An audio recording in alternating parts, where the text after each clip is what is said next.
home for news Saturday and Sunday evenings at 6 and 11. Depend on us. News Chopper 9, Chattanooga's only source for live news reports from the sky. Sponsored by Appliance Furniture Warehouse, your time-saving, money-saving, sanity-saving store. Continuing the tradition.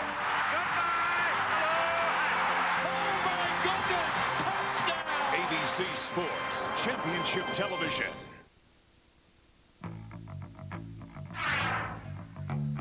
With 7 national titles, the gridiron supremacy at Oklahoma has been passed from generation to generation. From Bud Wilkinson to Barry Switzer. From Billy Sims to Brian Bosworth. The Sooners dynasty is second to none. With 6 national titles, the Alabama Crimson Tide have a storied tradition of their own. From the legendary Bear Bryant and the flamboyant Joe Namath. The names have changed, but the Tide has continued to roll.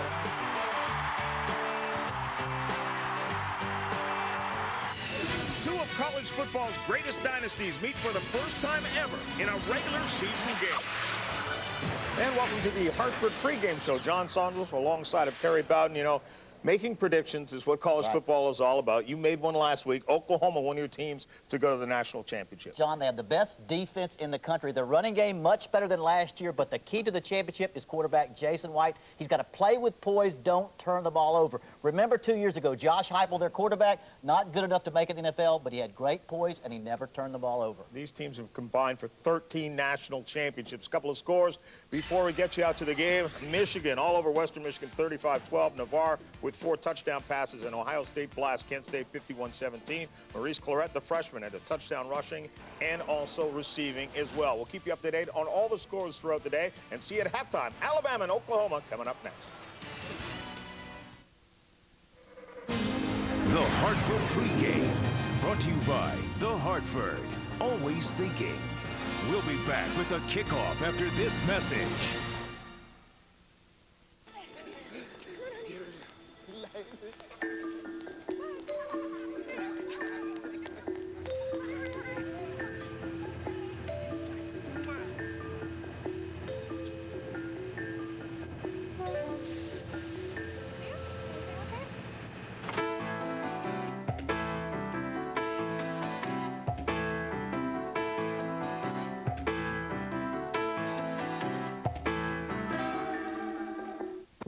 Taste buds, 2 kinds. The little yes men sitting at the tip of your tongue sipping New Age mango-flavored tap water, and the boys in the back of the class getting all the glory. So for them, there's new Red Fusion from Dr. Pepper. Red Fusion, who's your soda? Here I come. I'm gonna make this move. Behind your head, off your head. Can you stop me? I don't think so. 1-on-1 to 5-on-5. No rules, no refs, no limits, player. Real courts, real moves, real ball. Straight hoops, ready team. What does it take to get into the Chrysler you've always dreamed of? A whole lot of nothing. Because right now, you pay nothing in finance charges on most 2002 Chryslers. For a limited time, get 0% APR financing for 60 months. For up to $6,700 in savings, depending on model. Plus, get our 7-year or 70,000-mile powertrain limited warranty. You've got everything to gain and absolutely nothing to lose. But 0% financing ends soon, so hurry. Hi, I'm Toby Keith. I'm Alf. I'm a musician with a very busy schedule. I'm a couch potato. I love down-home cooking. I eat lint. I make a lot of phone calls. I don't make that many. But we both use 10-10-220. Yeah, there's no monthly commitment. So you only pay for the calls that you make. 99 cents for all calls up to 20 minutes. You said it, bud. Dial 10-10-220, then 1 and the number. I can't find my keys. It's C. It's right here. No, my car keys. Oh. I'm trying to get out of here. 2 of the most storied programs in college football history square off in Norman, Oklahoma. It's the Alabama Crimson Tide against the Sooners of Oklahoma. Alabama coach Dennis Franchione is down below with Jack Arute. Jack? Well, Coach, you're going up against one of the toughest defenses in all of college football. How do you get your offense started? Well, we got to have success on first down, and we've got to mix it up. Maybe give them some things that they haven't seen for a little while, and you know, we still got to block them. We got to execute. They're very good at what they do, and we've got to play good. Good luck, Coach. Thank you. The Crimson Tide of Alabama take on Oklahoma for only the 3rd time in history and the 1st time ever in the regular season. Roll Tide.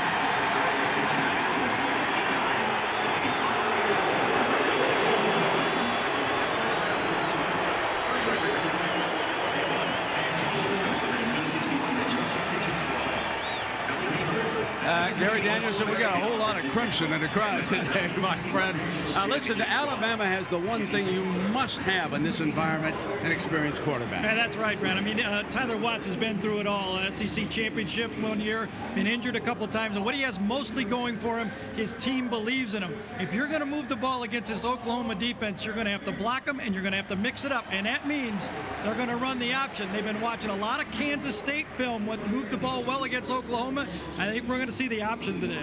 And they've got a solid offensive and defensive lines, which gives them a great base to start with here today. Yeah, and those 5 offensive linemen are battle tested also, so it's no surprises. They played against some good SEC talent.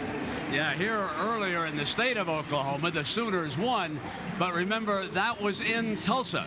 This is their first home game since they were beaten by Oklahoma State. And that classic game last November, very costly. It is unusual for a Bob Stoops team to lose in Norman. You know, Brent, I really feel the pressure in this game is on Oklahoma. I mean, losing 2 in a row would be tough. They're expected to win this game. Now, if it goes the other direction, maybe late in the game, if they get a lead, it may shift. But early, the pressure's on Oklahoma. Let's go back down to Jackaroo. There is a sense of purpose with this team coming out onto the field right now. The Oklahoma Sooners know, as you said, the last time they were out here in front of their home team, they fell to defeat to their cross-state rivals. I asked Coach Stoops last week we saw a running game. 2 weeks ago we saw a passing game. He says you'll see both today.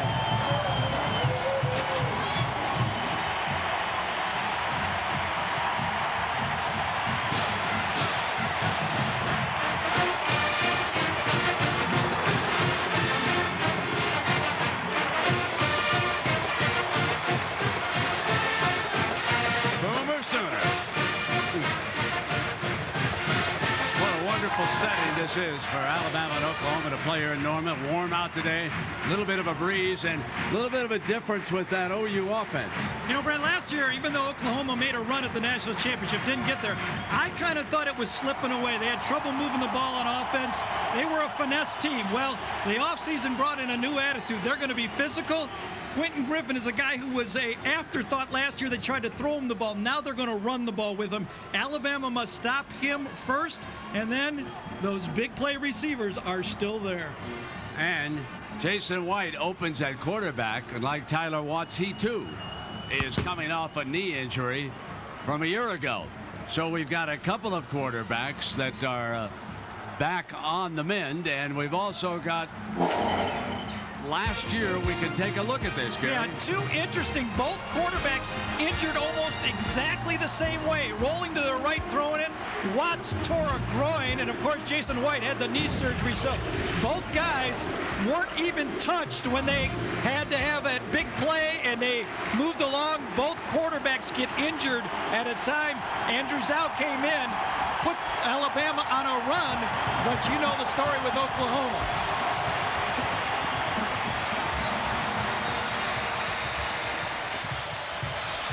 Alabama will kick it off, and Oklahoma will handle the ball first here in Norman. The punter handles the kickoff duties. Lane Bearden, the senior, wears number 44. Savage and Perkins alongside him are back deep. And they go for the onside to start the game. Bama's got it. What a start.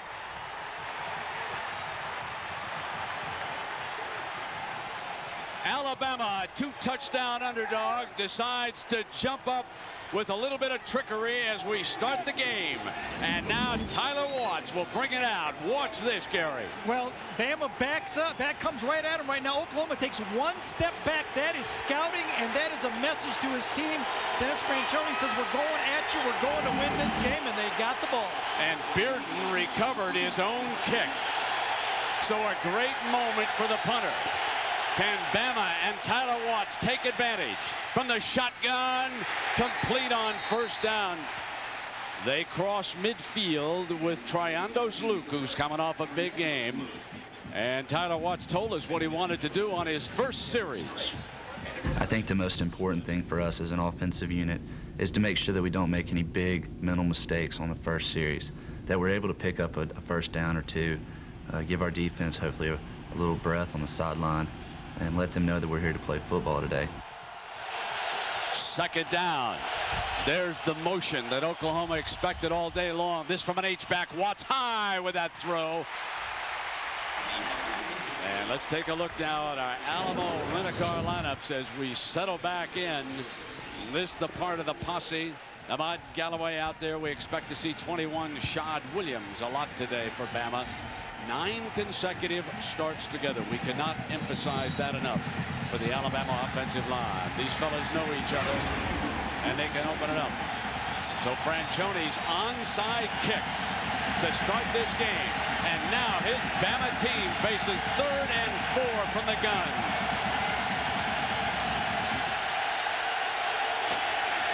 Watts looks for an open receiver. Got him. First down, Alabama on the roll across the 35-yard line.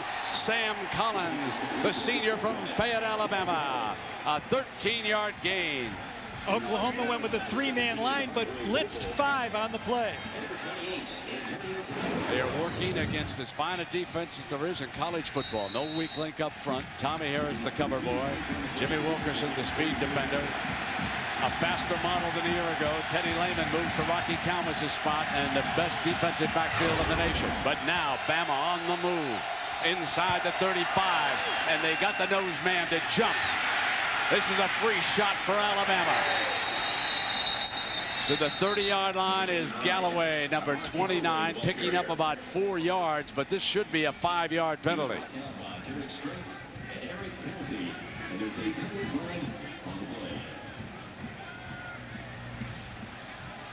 Boy, the onside kick has just put the Sooners back on their heels. How about Alabama? An onside kick and 3 straight passing plays to start the football game. That's a message Offside. to your football team. We're not here just to be part of history and a big rivalry. We're here to play Oklahoma face to face. Alabama continues to shift packages against Stoops and OU. It'll be second down. Make it 1st and 5. Check that they took the penalty, so it will be 1st and 5. Let me correct that. At number 14, Watts, the senior, will move up. Santonio Beard, number 34, is in at tailback. Watts rolls behind him, has him as protection through just a touch high and incomplete. Triandos Luke, the junior from Phoenix City, Alabama, the intended target on the sideline. And Alabama did not drop a pass last week. Look at this interesting pass protection. All of the linemen are just going to turn and zone pass as the quarterback comes out to the wide side of the field. Everybody turns, pushes with their inside hand, one-on-one. They anticipate blitzes down there, and this is the way to get away from the blitz. Good catch there, a big catch there, but a good catch would have been a 1st down. 2nd down and 5 for Bama.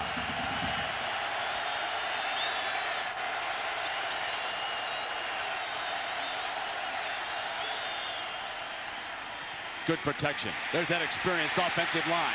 Watts takes off, will not get the 1st down. Picked up about a yard before the DB came up. We go to New York for a Wisconsin update at John Saunders. Brand, it's time for the Burger King updates. And you mentioned Wisconsin. They go to work early in this game, midway through the 1st quarter. Brooks Bollinger, 19 yards to Jonathan Orr, who's coming off that great game. And yes, it's the 1st Saturday in September, and we have a team that's 3-0, Wisconsin. All right, John. Badgers roll. Here it is, 3rd down and 4. Big 3rd down for both sides. Bama squares off against the tough OUD. Incomplete. Brings up 4th down and a decision for the Alabama coaching staff. Yeah, big decision here, whether they kick the field goal, whether they go for it or punt. You could do anything, and I guess all the fakes are in the playbook, huh, Brent? All the fakes here? I would say, after you open a game with an onside kick at Norman, Michael Ziefel, the sophomore kicker, wearing number 40 here today. Now the punter is the holder. This will be a 45-yard attempt for Ziefel. He showed us plenty of leg during the warm-up. Former soccer player. This is low, line drive, and he's got it. It's Ziefel, folks, not Ziffel. I'm no pig, and he's just put Bama up by 3. Timeout.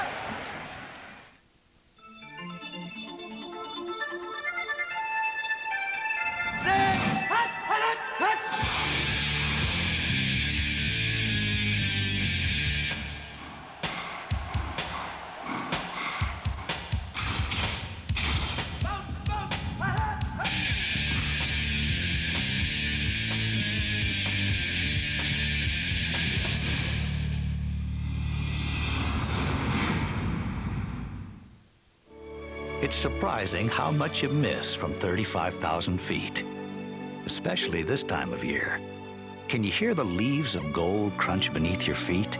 Feel the warmth of family, or show your old hometown to someone who's never seen it before. Get yourself down to ground level. That's where the memories live. There are over 4 million miles of roads in Alamo country, and with values like this, they're easy to explore. Alamo, the official rental car of the American vacation.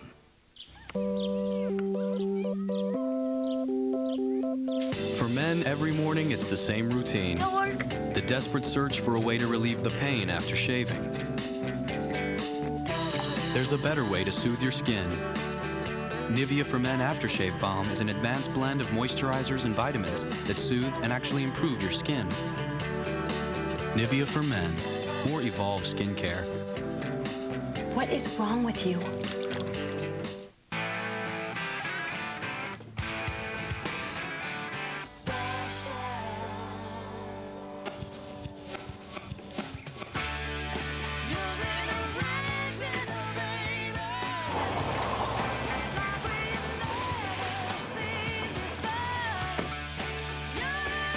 Jeep Wrangler owners speak their own language. Now with a 7-year or 70,000-mile powertrain limited warranty. Want to get this close? You could win an all-access pass to next year's Indy 500. Just watch the Delphi Indy 300 Sunday at 1 Eastern on ABC. Alabama opens with a successful onside kick. And now the punter, Lane Bearden, has it ready to tee up a second time. And you can bet that the OU return team much more alert about Bearden this time around.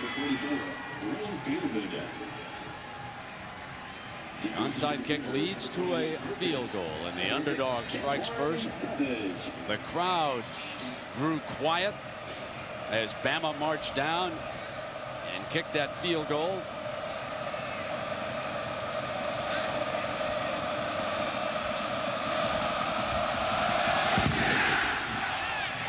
With the breeze, he takes it out of the end zone. It'll come out on the 20-yard line. Jason White, the junior from Tuttle, Oklahoma, coming out. And we asked him what he wanted to accomplish on the first series. We want to set the tempo of the game first series. Besides, wanting to go score, we want to get the tempo set for our offense the first of the game. We want to control the tempo the rest of the game by the first series.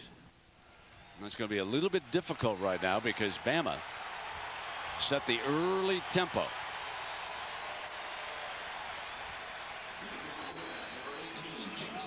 Jason White back in the shotgun. Quentin Griffin alongside. Trips to the right. They'll throw it to an outside man, but that's a loss of about a yard on that play as Gerald Dixon, the corner, came up. And we take a look at the Alamo starting lineup. Weapons everywhere. You will see them spread the field, and Gary told you about the renewed interest in the running game. Kevin Wilson He was the offensive coordinator at Northwestern. They put tons of yards up at Northwestern. The first thing he did was change the blocking calls here. They're no longer made at the line of scrimmage. They're made back in the huddle. That was his first change. Second down. Tuttle going nowhere. Met by Bama's Freddie Roach, the freshman. He made the big play against Middle Tennessee State, and folks, you can hear the pads already. This is that Alabama defensive front, and it is indeed the heart of Bama. 3 of them are on the Outland Trophy watch list. Johnson, King, and Moorhead. And they got to the point of attack in a hurry that time. Brent, Alabama was in a nickel situation here, but they started the game and crossed up Oklahoma with a 3-man defensive line on the first 2 plays. Third down. Trips one out to the left.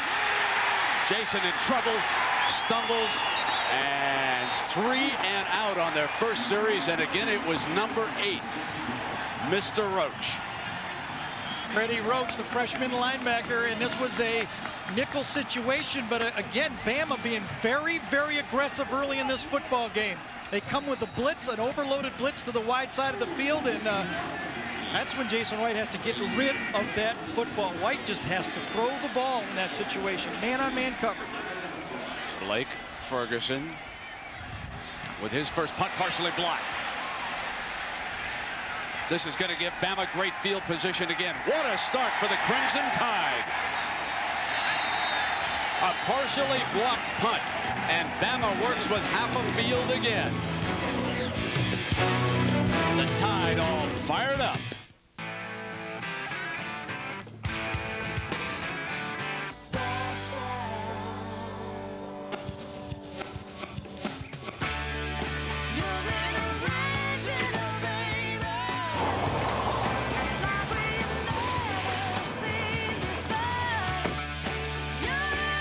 Jeep Wrangler owners speak their own language. Now with a 7-year or 70,000-mile powertrain limited warranty.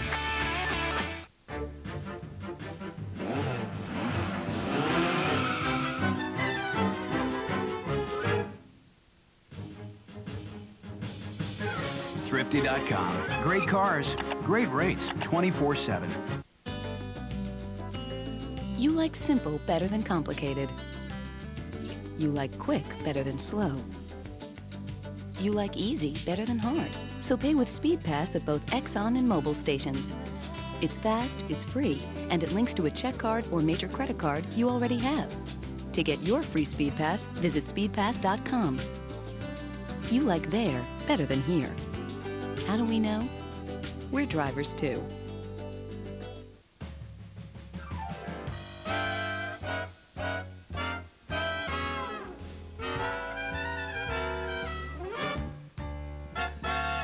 Thrifty.com. Great cars, great rates, 24/7. Log on to bcsfootball.com and you could tailgate with Dodge at this year's Tostitos Fiesta Bowl or the Nokia Sugar Bowl in the Dodge BCS Ultimate Tailgate Challenge. Well, here's a look at that block again. They did tip. It comes from the outside, the loops right in. Right here comes in a free run, and it wasn't a slow kick. Lance Taylor, a wide receiver on special teams, lays out and just tips that ball. And Gary, one of Bear's boys, is real happy because his daddy, James Taylor, was a standout for Bear Bryant back in the early 70s. They played on 3 SEC championship teams, and man, what a proud papa he is right now. And our special teams making a difference here early for Alabama. They'll come from the OU 40. Tyler Welch pulls back, looks underneath, dropped. Incomplete. It'll be 2nd down and 10. Let's find out about the Wolverines. Here's John again. Brent, as you know, they've never lost to a Mid-American Conference team facing Western Michigan today. John Navarre, 25 yards to Braylon Edwards. Wide open for the touchdown. They open the lead and hold it at 35-12 to go to 2-0 after that big win against Washington last week. So Michigan rolls. Here, Alabama trying to get something going. 2nd down and 10. Great fake.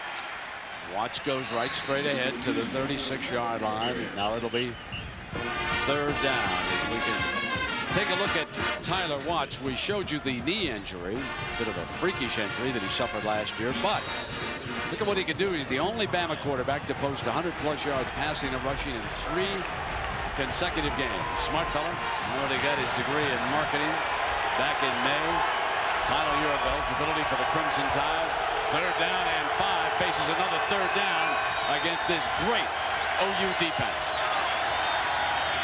Offensive line really doing a job.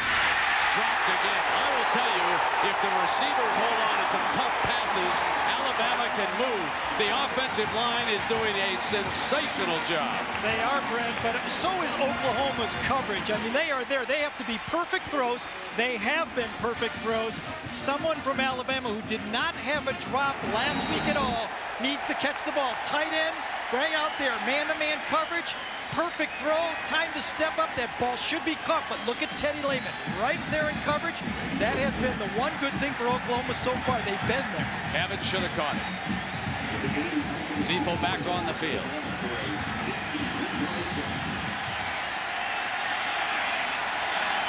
This a 52-yarder. And this time OU swallows it. So Stoops and the Sooners get a big lift. That was a bad kick. That was very low. The last one was almost blocked at the line of scrimmage when he made it, and this one barely cleared the heads and the helmets of the offensive linemen.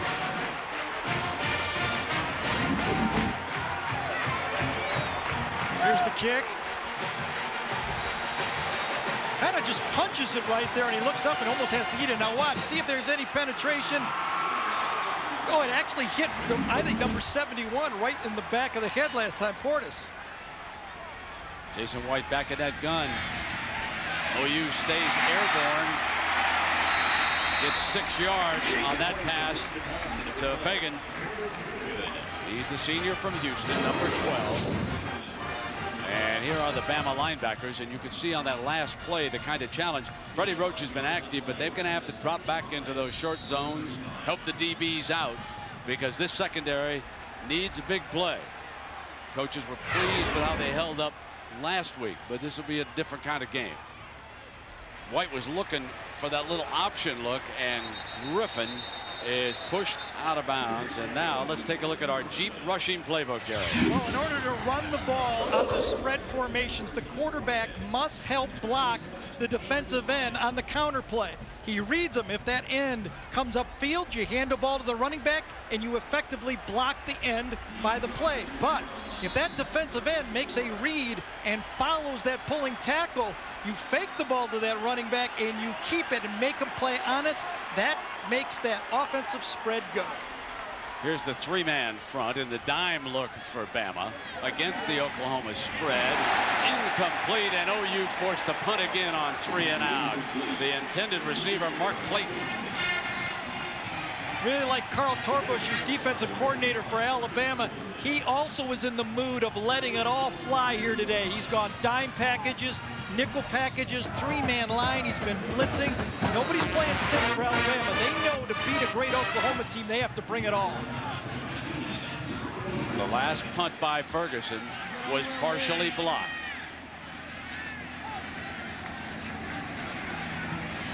That time it was kept clean.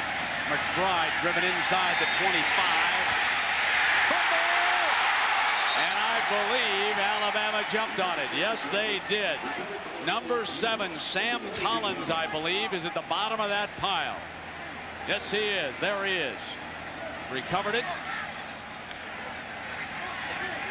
Well, the punting game and the special teams have been causing a lot of action early right here. The ball is fielded well, and then just a pop right there, right on the helmet on the ball, and Collins comes in and cleans it up. Almost another big play. When you play Alabama, strap it on real tight. It's always that way and always will be. Express pickup. Wow, what a time saver, Ted. I mean, order stuff online, pick it up right away, and you're gone. Honey, you could have waited in the car. It's like we're barely even in the store. Isn't Express Pickup great? No. Save time if you want to. Express Pickup. Order online, pick up right away. Or we'll ship to you. Circuit City. We're with you. Can I leave my... I'll get it. Oh, here they are. Boom, boom, boom, boom. You knocked me out right off of my feet. Take you home with me. Put you in my house. Boom, boom, boom, boom. Pow, pow, pow, pow. I like it like that. Loose. I'm born loose. For every generation.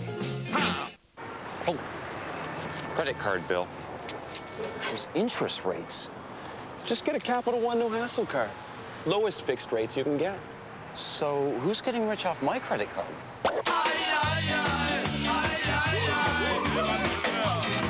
Someone living large off your interest payments? Get a Capital One no hassle card. It's got the nation's lowest long-term fixed rates, no balance transfer fees, and no telemarketing. What's in your wallet? It's the season premiere. Michaels and Madden join the Super Bowl champion Patriots as they take on the Steelers. Michaels and Madden are here for Monday night. There's your coaching matchup, and it's a good one. Franchione, he grew up in the neighborhood just a few hours from here. A lot of folks wanted tickets, but those loyal Stoops followers, they snap them up pretty good. A lot of the Bama fans showed up wearing white today. They're down there in that one corner of the end zone watching their offense right now. Tyler Watts. Galloway with a good second effort. An ABC Sports presentation of college football is brought to you by Chrysler. Drive equals love. The Hartford, always thinking ahead. Alamo, the official rental car of the American Vacation. And Capital One, who asks, what's in your wallet? That was really about the first regular, normal running play that Alabama was running the game, where they just lined up and came right at Oklahoma. Now they put number 21, Shad Williams. And he goes out as one of the receivers, and Watts rolling free through very high. Had a wide open receiver that time. Triandos Luke was running free in that secondary. Part of our sellout crowd on a warm afternoon in Norman, Oklahoma. With Jack Arute and Gary Danielson, I'm Brett Musburger. Nice to have you with us. It has been a game featuring special teams right from the opening kickoff. Bearden's onside kick is recovered by the Alabama kicker. Then a partially blocked OU punt. But they cannot cash that block punt in, and they lead by only one field goal. They've had chances, so Oklahoma can take heart in the fact that Bama dominated, but no touchdowns. High and incomplete, and the passing game now is misfiring. 2 of 9 for Bama here in the early going, and now it's 3 and out, and this time OU can wind up with some field position. Yeah, I tell you, the Oklahoma players, Alabama's given them everything, but Oklahoma has, with their man coverage, has just forced every pass to be perfect, every catch to be clean, and Oklahoma stayed right there.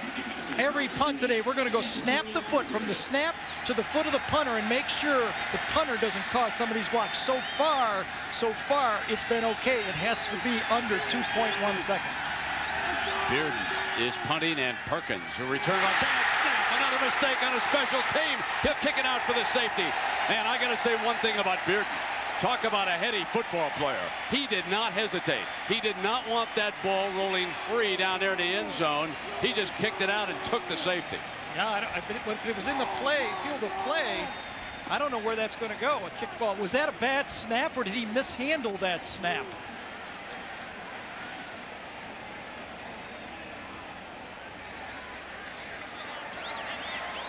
He's going to get a safety out of it. There's no question where he's going to get it. Illegal kick against the kicking team. The results of the play is a safety. Ball was looked to me like at his left shoulder, and he missed it, and then he said, I'll give you 2, instead of turning around and giving a possible 7. So in the first game of the doubleheader, Alabama leads Oklahoma 3-2. One more look. Let's see how off target that snap was. Yeah, that should have been fielded. Almost hit him right in the face mask that time, but didn't lose his composure. As Brent said, he got rid of it into the end zone and says, all right, I'll eat 2 points. I missed the snap. A lot of times guys make a big mistake, they follow it up with another big mistake. This time they only had 1 big mistake. And he'll be punting it again probably from the 20-yard line, or they'll put it on a tee over there and decide after the safety you must kick it from the 20-yard line. So Oklahoma again is going to wind up with excellent field position. And despite everything that Alabama has done, Oklahoma has withstood this shot in the early going, and now you get the feeling it just might be a matter of time when the Sooners start to roll. That's what Oklahoma has going for them. They've been in so many big games. They've got a lot of experience on defense. They've been in a lot of tight games. Big-time offense, quarterbacks, and they're just used to it. When they get in trouble, they just go man-to-man, lock on a man, and say, all right, if you're good enough to beat us, beat us.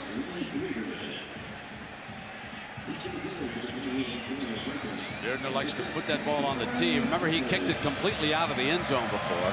Savage and Perkins are the deep men looking for a return. If they can field one quickly, they will get a return. This along the ground, looking for the big hop. It's going to go out of bounds. And there is the second mistake. And let's check in on the Air Force Academy. Let's go to John Saunders. Well, you know, Brent, they can run the ball, but a little trickery today as well against New Mexico. Chance Harris to Leotis Palmer, who goes to Ricky Ameziga, who takes it for the touchdown, and Air Force grabs the lead. That's where they stand at 17-10. So there the Air Force leads by a touchdown. Here Alabama leads by a point, 3-2. But look at the field position that Oklahoma is going to have after the penalty for that kick going out of bounds.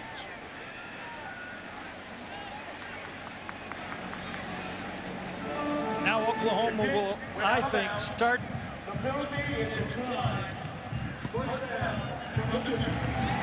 Get the ball at the 50-yard line. I think Oklahoma now will say, all right, let's mash a little bit. We've thrown the ball. We've run the option. Let's see if we can block these big guys up front and mash the ball and see if the new physical charge of Bobby Stoops and his new offense is going to work.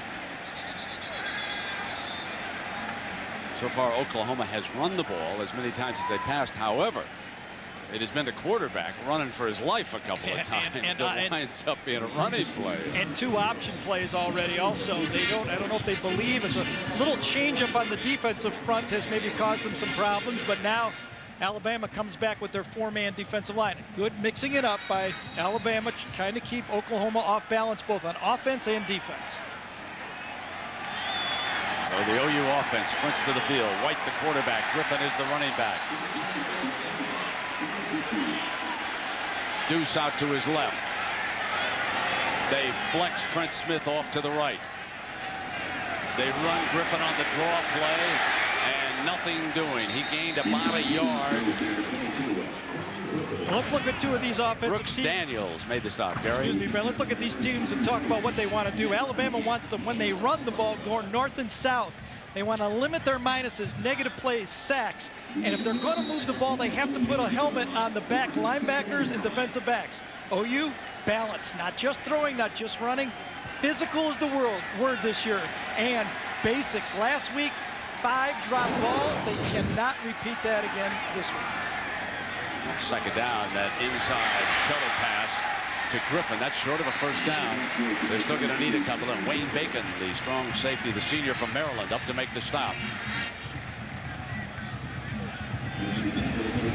Well, Jason White, injured a year ago against Nebraska, facing the 3rd and 3, grew up here in Oklahoma. Threw a couple of picks and admitted that they were both his judgment errors last week. And now facing a 3rd and 3 in an effort to keep this drive going. Takes it away from Griffin, running to the right. He is cut off, hit on the release, and is caught for a first down. How about that catch down there? Mark Clayton and Fagan were working in the area, and Fagan made the catch. Well, this was a prayer. This one could have been caught by anyone. Anyone in crimson. Could have been one of his own guys in crimson, or it could have been Bama in crimson, because on the bootleg coming out to the wide side, Jason waits a little too long, and then he gets in trouble. He gets closed very quickly by the defensive back, throws it up for grabs, and then Fagan goes up and says, I'm the athlete here. I'm going to go get it. Wayne Bacon almost got there for Bama. Hit him on the release, but it's a first down OU inside the 35-yard line. Going end zone. Touchdown, Oklahoma! Mark Clayton, the sophomore from Arlington, Texas, on the home run ball, and OU leads for the first time.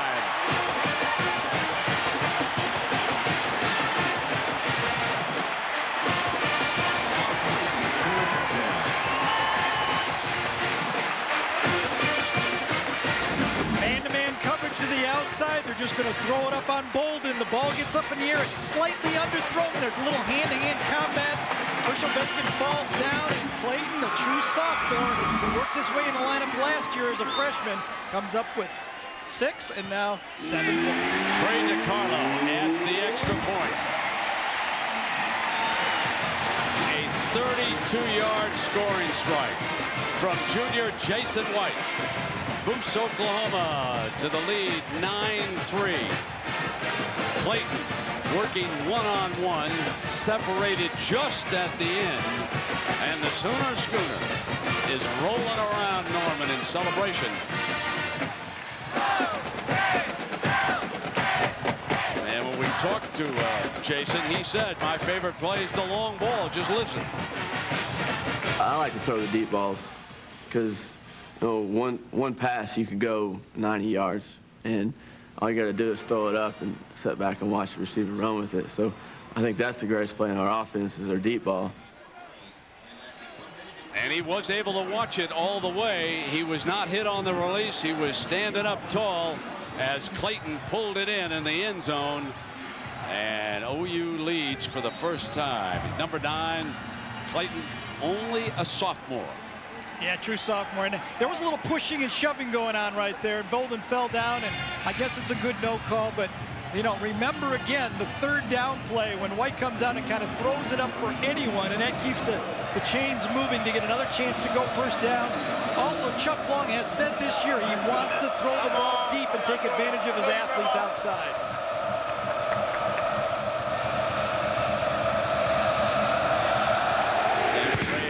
Back there with Williams. Fielded at the 7-yard line by Ray Hudson.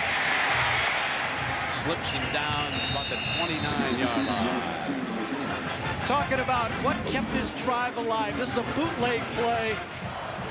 White is going to go to the outside right there, and he gets pressured and just barely gets the throw off as Wayne Bacon comes. Watch number 24 get him just as he lets it go.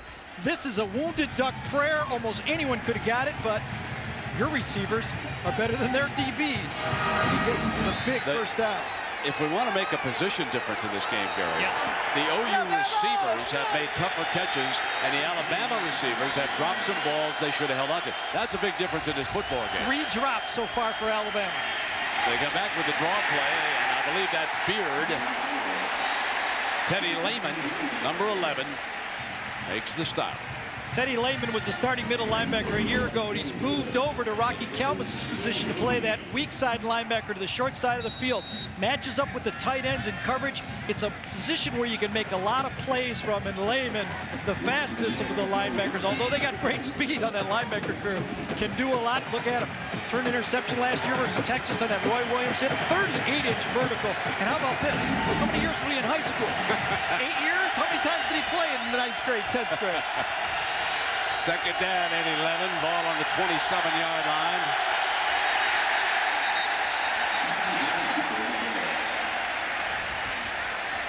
I don't know if Dan Cody moved first or the offensive line moved first that time.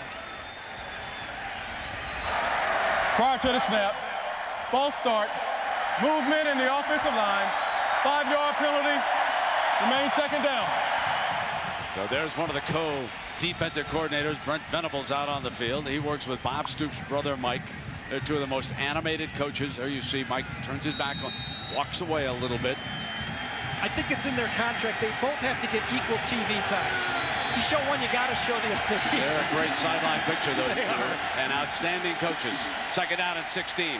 Tyler Watts, nothing doing. It's intercepted. Straight's got it to the 6-yard line. Bad judgment on that throw.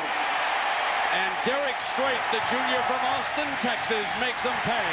I think you got to give this one to Tommy Harris, Brent. I think the rush inside hit Tyler Watts' arm as he let it go. I don't know if it was Harris or not, but it was push inside. Let's assume Watts comes in. Let's see who it is. Yes, I think that's Tommy Harris, number 97. That ball just floats up, and then Derek Strait, the playmaker, who seems like he's been here forever and is now just a junior, is the beneficiary of that interception that was caused by the arm being hit from Tyler Watts. Look at this. They forced at least one turnover in 37 of the last 39. At least one interception of 25 of the last 28. Roy Williams getting ready to open with the Dallas Cowboys are saying that's the way to do it. It's a great safety who left this team. And Griffin pounds inside the 5-yard line, and Derek Pope makes the stop for Bama. Brent, you've been talking about this as two heavyweights, and I totally agree. But I think Oklahoma is the only one of the two heavyweights that can knock the other guy out. I think Alabama needs a 12-round decision right here. They need to keep it close and win it on some type of decision or block punt or something at the end of the game. It looks like Oklahoma's going for an early knockout. Second down. White in the shotgun. Griffin alongside. Going to throw. Two behind the intended receiver, but he was facing a fierce rush that time.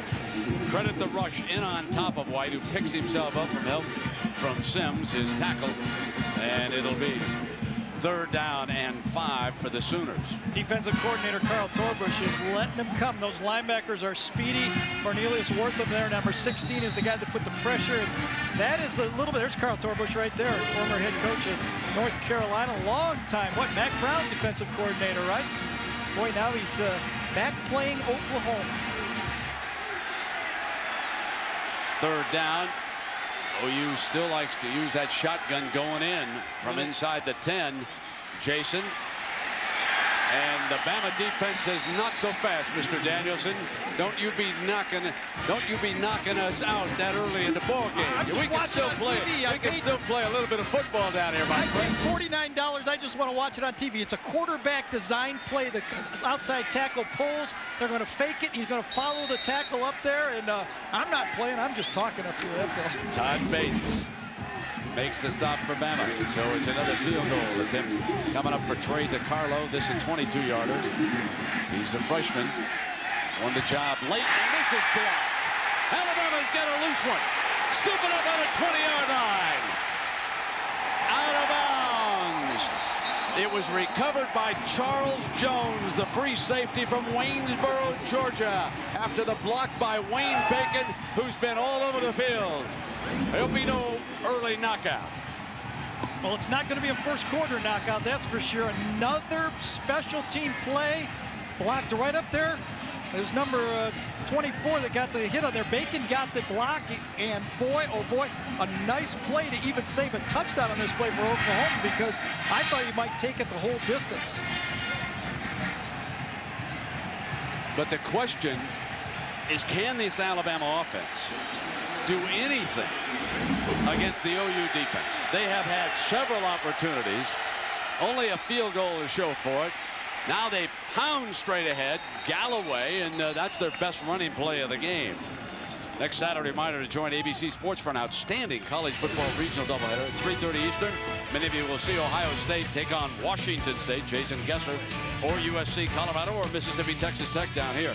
Then at 8 Eastern prime time, Nebraska against Penn State, or Texas North Carolina.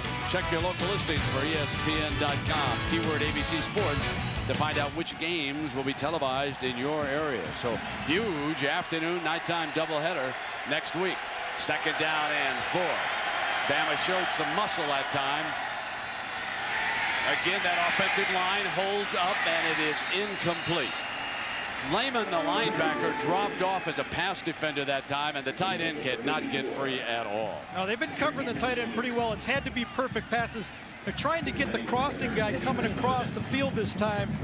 Luke, number 84, watch, the tight end is bracketed clearly, and here comes the back receiver. And this time, Tyler Watts does not throw a very good ball that time. Threw it too hard, too quickly. He needed to lead him with a softer pass. Alabama is only 1 of 4 on 3rd downs. Here is their 5th third down of the game. Fulgham goes in motion to the right side. Blitz, and there was a flag. Lehman had a huge hole and basically a wide open shot at Tyler Watts that time. Yeah, I think Oklahoma jumped that time. They're going to pick this one up.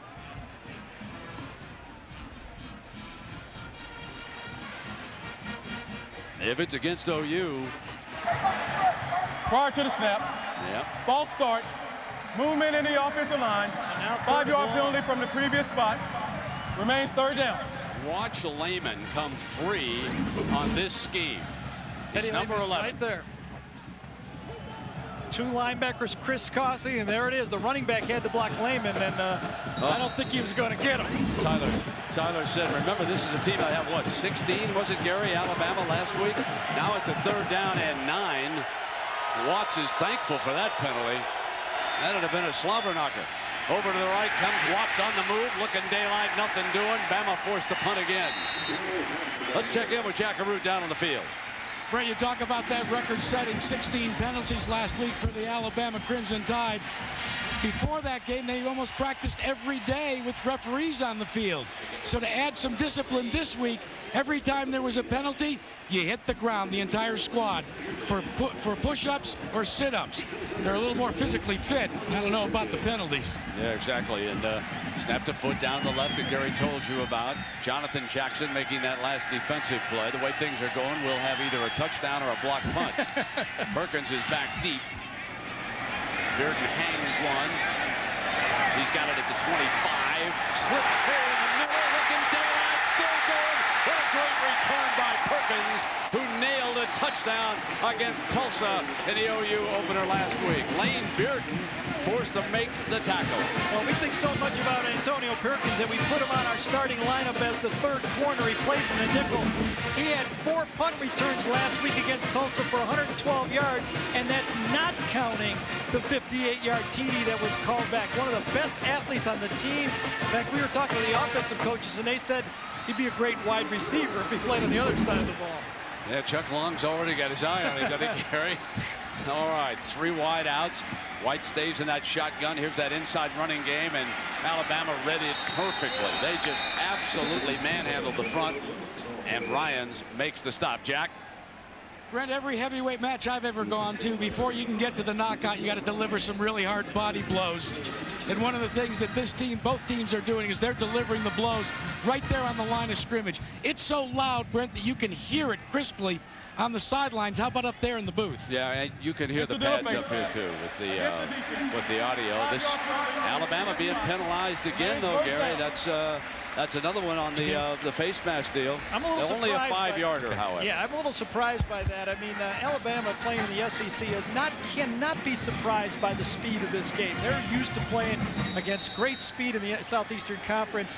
But it seems like when you make penalties, you're trying to do something out of your comfort zone. And right now, Alabama seems to be trying to do too much, and they're making some dumb penalties. Torbush's defense has done an excellent job against Trent Smith, number 88. Torbush told us in our conference call that he was a target, that Torbush was one of the best tight ends he'd looked at. Trying to get free, cannot. White in trouble. Roach chases him. Throw back, incomplete. And it will be second down. So as Smith comes off the line, they're using speed to pick him up, and he just cannot get any immediate daylight. Really a lack of flow between the quarterback, Jason White, and the pass receivers. The quarterback does not seem to be ready when the wide receivers get open. Here's Trent Smith right here, man-to-man coverage. They're going to put a guy on him all the time in his face. But when the receivers break open, quarterback is already, Jason White, starting to scramble. He's not hanging in there and waiting for that first guy to be there and make the throw. Press coverage on Smith, so they run Griffin, but there was a whistle, I believe, prior to the snap. Or was there a timeout? Alabama called timeout just prior to the snap. Timeout, Alabama.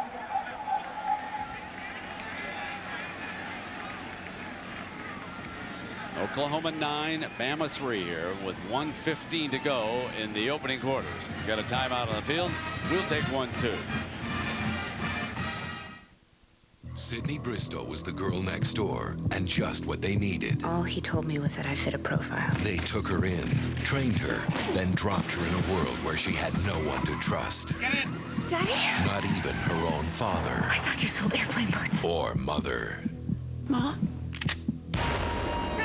There's never been a better time. There's been a hit put out on Sydney. I'm getting her out of there. To leap into the adventure. Alias, the new season premieres Sunday, September 29th on ABC. Well, on our phone call with Dennis Franchione, and all of you, or most of you at least, are aware that they cannot go to a bowl game this year because of NCAA sanctions for the next couple of years, as a matter of fact. But he said, our goal is we'd like for the best team not to be in Atlanta. In other words, he'd like to win the SEC West. They, of course, could not then go on to a bowl game if they won the SEC championship.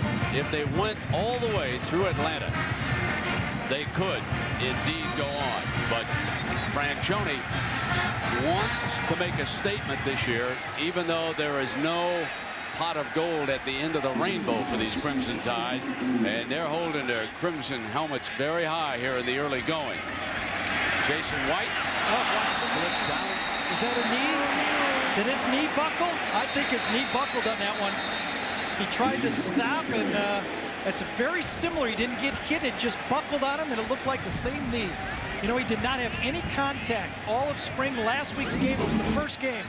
Option coming out to the downfield. They're going to play it, him and Quentin Griffin. Nothing there. Easily could have cut up inside. He plants, and there it just gives away on him. I think you can see it right there, and he starts to crumble his left knee. He's got a brace on it already. He practiced with that brace on Thursday when we watched practice, and oh boy. Number 8, Nate Hibble, is already on the field taking practice snaps at the 45-yard line. Boy, grabbing his right knee on this one. You see him grab his right knee that time? This is last year when we were in Lincoln, Nebraska, and just like this one, he's rolling over to the right. There'll be no contact, and he will go down in a heap on the sideline, and he was finished. Now he's being helped off with an injury, and Nate Hibble, number 8, who was the starting quarterback when last season opened against the Air Force Academy, now comes on to face a 3rd and 4. This young man's an outstanding golfer, as you Sooner fans are very well aware. Fires, but I don't think that's a first down. Well, let's wait till they see where they spot it. They might have given it to him. Gave him a nice spot. Fagan, the senior wide receiver, and they gave it to him. I'll tell you what's really interesting for Oklahoma now, Brent, is that number 3 quarterback, Brent Rawls, is down. He has a cast on his throwing hand, so now Oklahoma's down to 1 healthy quarterback and 2 true freshmen who have really never taken a snap as backups. Nate Hibble at the shotgun, and Jack confirmed it is the right knee. This time, Griffin squirts free, crosses the 40-yard line. He's slippery to bring down before Moorhead wrestles him to the ground. He's just a great college running back right there. Well, we've had a quarter that has been dominated by, folks, special teams from beginning to end. They wrote the statement here in the opening quarter, and so unfortunate that Jason White has now injured the right knee and will be carried off to the locker room. Oklahoma leads it at the end of the first, 9-3.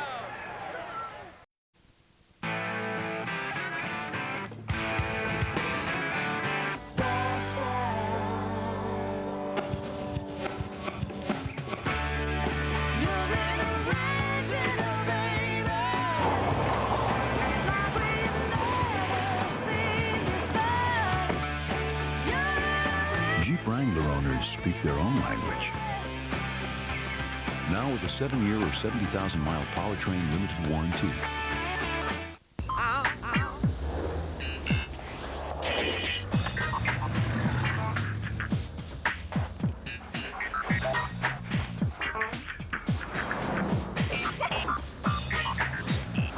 Introducing 3 grilled favorites on 1 sizzling skillet. Chili's new fajita trio. Marinated chicken fajitas, spicy shrimp, and barbecued ribs.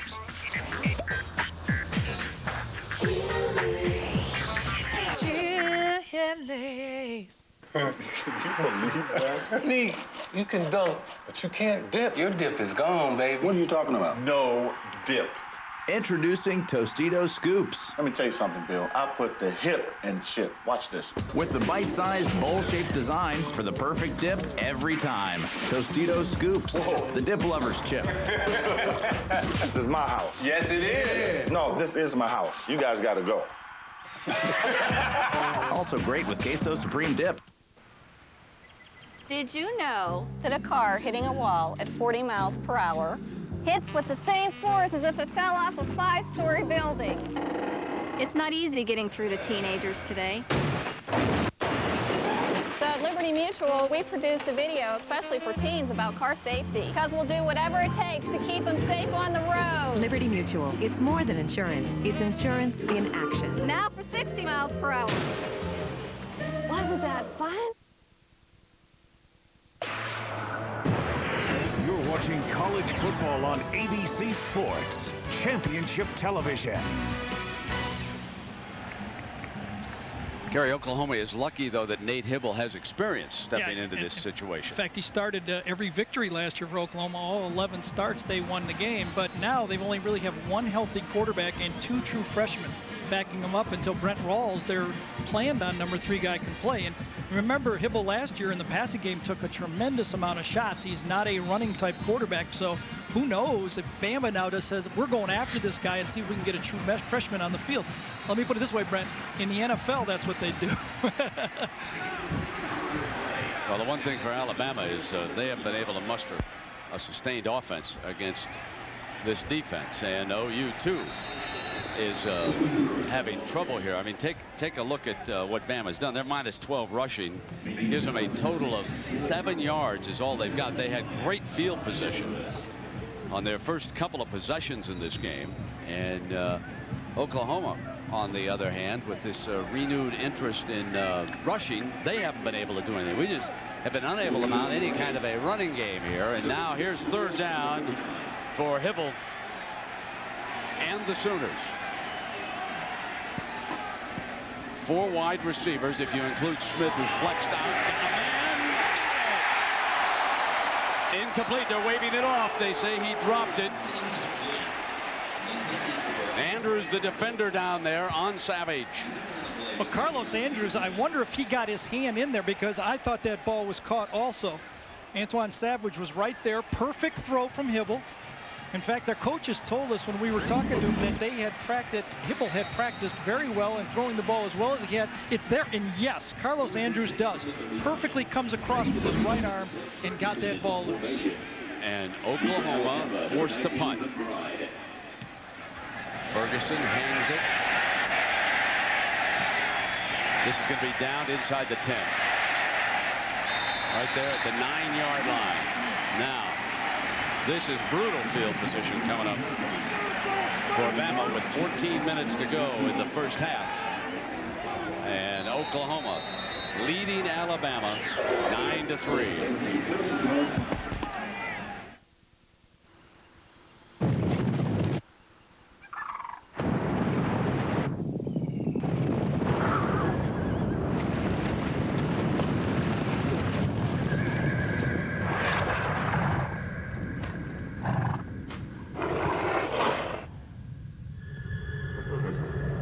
Obviously, the new Silverado is here.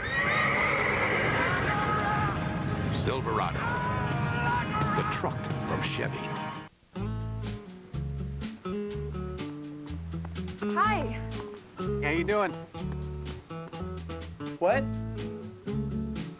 You hungry, boy? Need a new way to wax? Introducing Eagle One Wax As You Dry. Just wash, spray it on a wet car, and dry to an amazing shine. Wax As You Dry from Eagle One.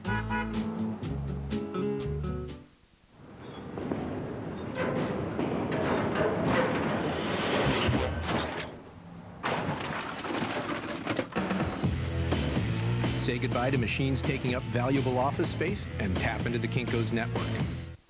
As you all know, winning is a great feeling, and it's okay to celebrate. The way you celebrate says a lot about you. So, keep up the good work. Being responsible, respecting the law, celebrating safely. It's all about having a good head on your shoulders.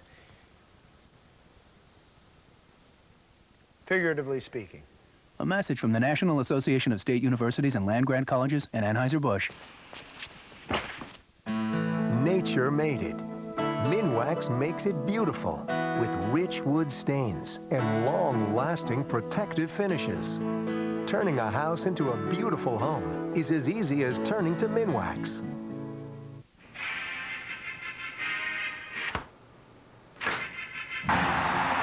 Washington State, Ohio State, or other regional action next Saturday on ABC. Our storyline in Norman, special teams and an injured quarterback. Jason White, the Oklahoma starter who threw a touchdown pass earlier in the game, injured his right knee when he went down and is now on the OU sideline. Alabama trailing 9-3, taking over inside the 10-yard line. Tyler Watts on a quarterback option keeps it, and Lehman stands him up at about the 14, and Watts wrestles himself up. One of the things about Tyler Watts, when you watch tape, and you folks down in Alabama have seen this all along, when he gets hit, he seems to still lean and fall forward for an extra yard or so. It's amazing to watch him. Well, he sure did on that one. I mean, because he had some guys hitting him, and on this defense, there are athletes all over the field. We're going to be watching all day. Two great quarterbacks, Andre Woolfolk, number 17, and Derek Strait. Playmakers, we're going to track them all game, how many times they hit the ball, how many times they're in man coverage. Just watch two of the better cornerbacks in the country go to work today. Strait already with one interception. They haven't even tried to beat Woolfolk yet. Second down and short, though. Watts' receiver was covered, and this time he will not get free. It will be third down because of Lance Mitchell's stop. Well, it's time for our Aflac trivia question. This week the question is now, which SEC team was the last to play here in Norman, Oklahoma? When did they play? What year? And who quarterbacked the Sooners? And folks, you won't recognize the picture of the Oklahoma quarterback. I guarantee that. You got to get all three of them to win this. That's right. A free order of ribs at Dreamland if anybody in Tuscaloosa can get it. Third down now and 2. Play fakes a beauty. Got time. Fulgham out of bounds. He got it there at the 32. They're waving it off now.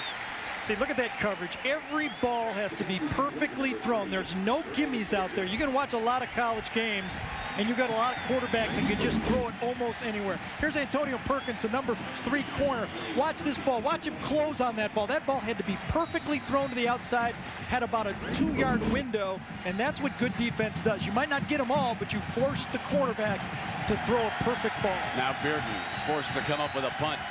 Standing inside his 5-yard line, Perkins set to give OU some field position. Going return. Drives him inside the 30. Dances to the right, and here he comes. By the shirt tail from behind. That was a heck of a tackle there. Number 89 had a hold of him as he was going down. And a stop by Theo Sanders. May have saved a touchdown. Timeout. The original and B. Oh, we made us move our feet. Tito Puente. Like that song that Vamos Puente. Take your originality. Develop individuality. And give life a personality. Be you. Do what you do. Be you.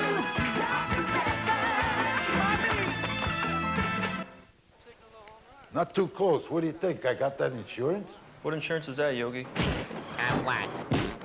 The one you really need to have. If you don't have it, that's why you need it. Need what? Aflac. Well, if you get hurt and miss work, it won't hurt to miss work. And they give you cash, which is just as good as money. Aflac. Ask about it at work. I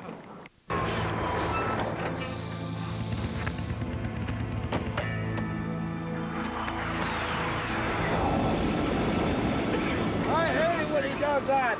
Sorry about the dust. Come on, guys, let's go. After the new roomy 7-passenger Chevy Trailblazer, everything else just seems kind of weak. I left the bagels in the jet. The new Chevy Trailblazer, like a rock.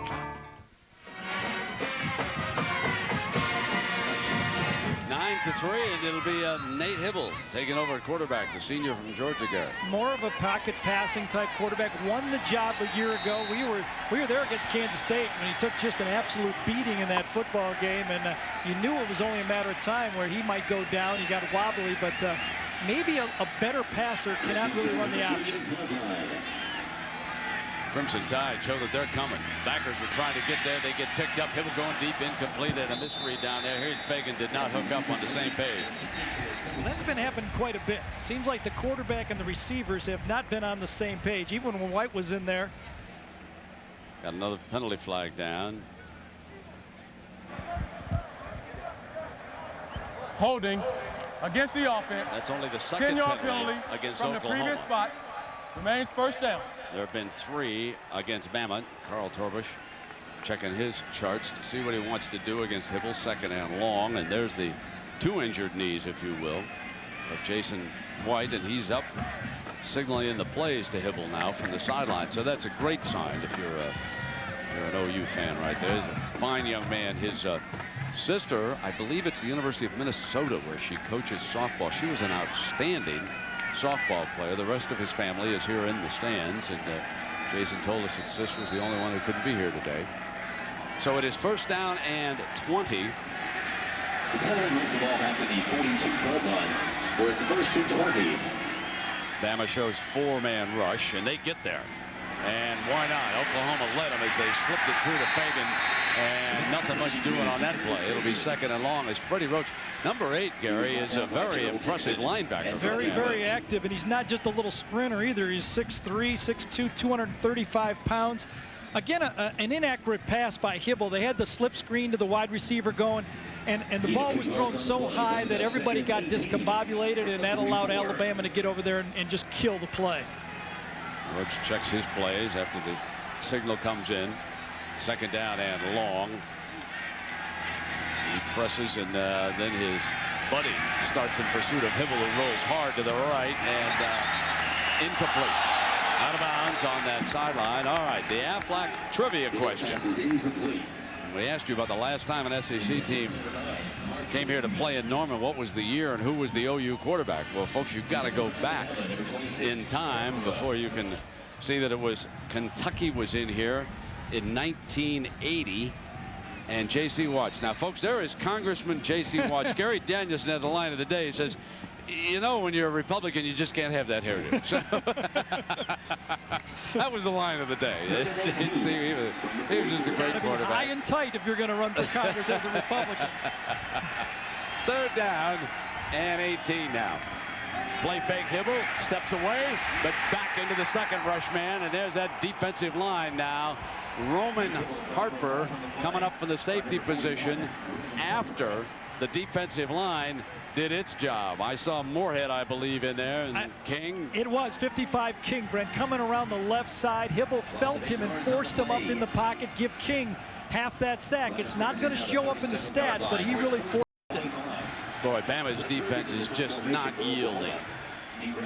Well, one quarterback really took himself out of the game with the knee injury. Hybl unable to move. And Ferguson gets this punt off now. McBride, the return man. And was that a violation? No, he ran up and made the catch, did he, at the 30-yard line. So ABC scored. Now there is a late flag. But ABC's presentation of college football brought to you by Chevy Trucks, the most dependable, longest-lasting trucks on the road. The Flame Broil Whopper from Burger King at BK, you've got it. Valvoline's Max Life, the first motor oil formulated for higher mileage engines. Jack Daniels Original Hard Cola. Come as you are. Disregard the flag. There is no penalty on the play. The ruling on the field is that the return man was kicked, blocked into the receiver. First down. Yeah, when he moves up like that, when he moves into the defender on that play, you can't call that a violation. If he's standing there ready to make the catch and the kicking team member comes in and violates the 2-yard zone, then it's a penalty. There was no question about that one as we watched it unfold up here. Now Bama will take over, 10:48 to go. They're down 9-3 here.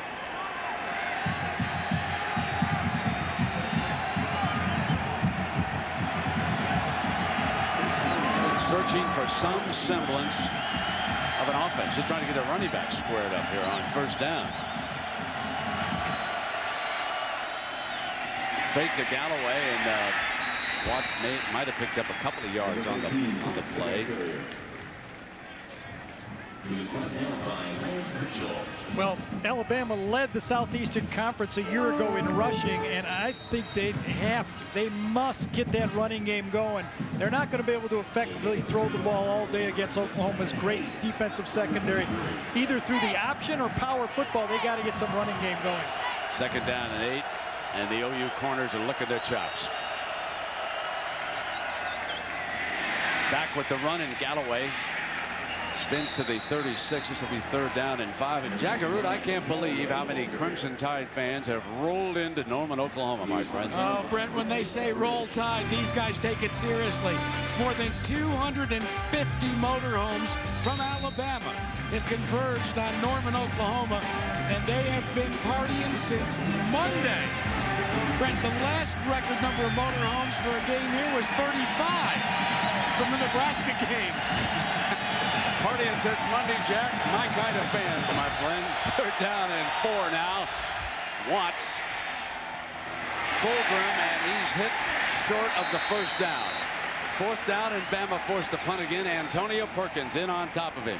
Really, really funny design play that time. Alabama needed 5 yards to get a first down, basically, and they called a 3-yard pass. Everybody went out, turned around at about 3 yards, and Watts had really no one to throw the ball to for a first down that time. Oklahoma said, thank you very much. We'll just stand here beyond the first down marker and tackle you and let Antonio Perkins have the ball again. These punters have been busy, haven't they? Yes, they have. They've been kicking in both directions, too. Absolutely. Onside kicks, blocked field goals, partially blocked punts, safeties. That was Bearden who whacked it in both directions, like Gary pointed out. Perkins, a dangerous return man, and we got a penalty flag coming down now. And did they let the clock run out? Yeah, it's not a killer penalty, though. A 5-yard penalty, delay a game here. Prior to the snap, delay of game against the offense. 5-yard penalty from the previous spot. Remains fourth down. Well, at the conclusion of the game, we'll select a Chevrolet player of the game from each team, and Chevrolet will make a $1,000 contribution to each university's general scholarship fund. Well, early in the year, as you talk to college football coaches, one and all will tell you that the thing that you're at risk at most is with your special teams. You just don't have the time that the NFL fellas have, or the personnel, to put together great special teams. And coaches like Frank Beamer have been taking advantage of that for decades down there. And here today, we've had great special teams play from both teams, and here's one of the best return men in the country. What a great punt by Bearden. Bearden drives it back inside the 9. Bubble, loose. But OU jumps on it, and now the tug of war underneath. I saw that back judge with the signal first. He did for signal. OU, Yes, and there he gets the backup signal for the other side. So Oklahoma, they can breathe a sigh of relief down here in Norman, because that ball was clearly free down there. Perkins catches that ball funny, kind of like, you remember Rod Woodson, how he catches it up in front of him? He catches this one high off his face mask, and then as he looks forward to run, he just drops the ball. He's very fortunate to get this ball back. Very, very fortunate. Now we will see if Oklahoma can run the ball at all. They want to be physical. It's 9-3, OU leads, and we've got a timeout.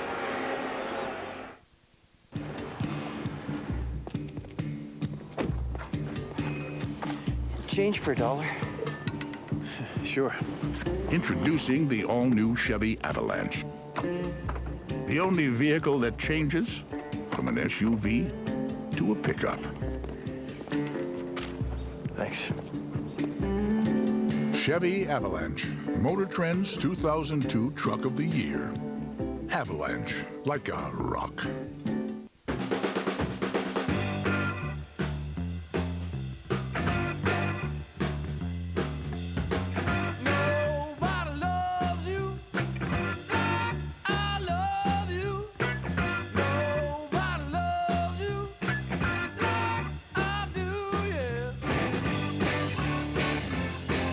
Introducing Jack Daniel's Original Hard Cola, a premium malt beverage as unique as the people who drink it.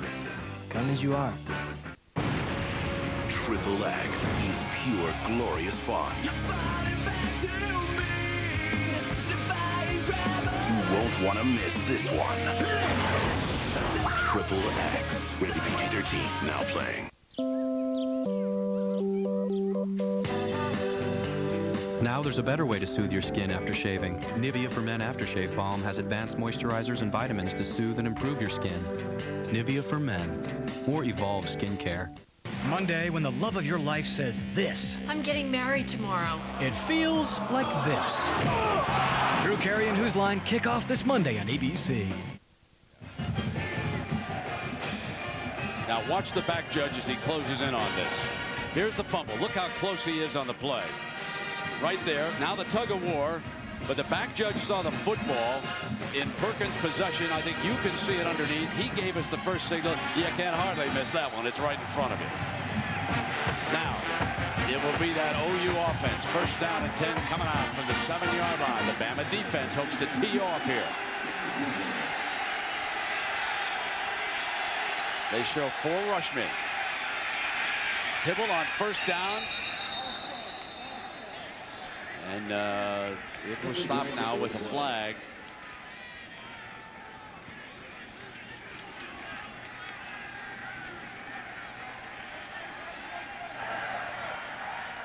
Prior to the snap, illegal snap against the offense. The penalty is half the distance to the goal. Still first down.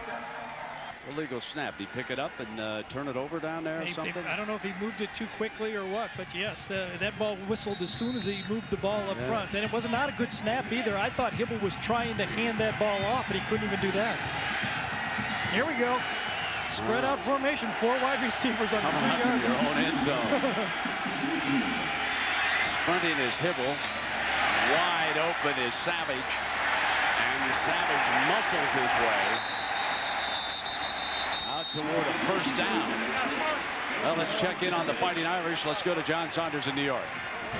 Brent, Tyrone Willingham has just become the first coach to start 2-0 at Notre Dame to start his career since Dan Devine back in 1975. Montez Duff, 33 yards on the interception return for a touchdown that breaks the tie. But the bad news is no offensive touchdowns for the second consecutive game. But the Irish are 2-0. Oh, that nitpicking John Saunders. 24 points, John. Give me a break. 2-0, baby. Here's the handoff now. I believe that was Griffin. Touchdowns. We don't need no stinking touchdowns. No, we need W's. Now, what a big game that is, Gary, next week with Michigan. Michigan looks like they're 2-0. They beat Western Michigan today. And so they go into South Bend, and then the following week, the Irish go back on the road. We'll be up in East Lansing for the Michigan State confrontation, and Michigan State won today, beating Rice 27-10. Michigan State and Notre Dame, I was going to say both could be undefeated, but I don't want to count the Wolverines out that quickly. Second down and 6. Oh, good. Griffin breaks that first tackle, but thrown for the loss, and now it is time for the Pacific. We'll check here and see what this flag is first. We suddenly had an awful lot of yellow, haven't we, folks? Yes. About 8 penalties, and most of them coming here in the last couple of minutes that I can remember. So there's the holding against OU. And now it's time for the Pacific Life game summary here, Gary. Well, it started off right away as a special teams game, and Dennis Franchione sent word to his team right away as we're playing to win. An onside kick, a block kick, a field goal gets blocked the other way on a low kick, and look at holding everything against the offense. Onside kicks. The only thing we haven't had as much offense in this game. You know, Gary, I'm sure a lot of Alabama fans are a little bit disappointed in the offense, but I want to tell you, you probably haven't seen the Oklahoma defense as much as Gary and I have.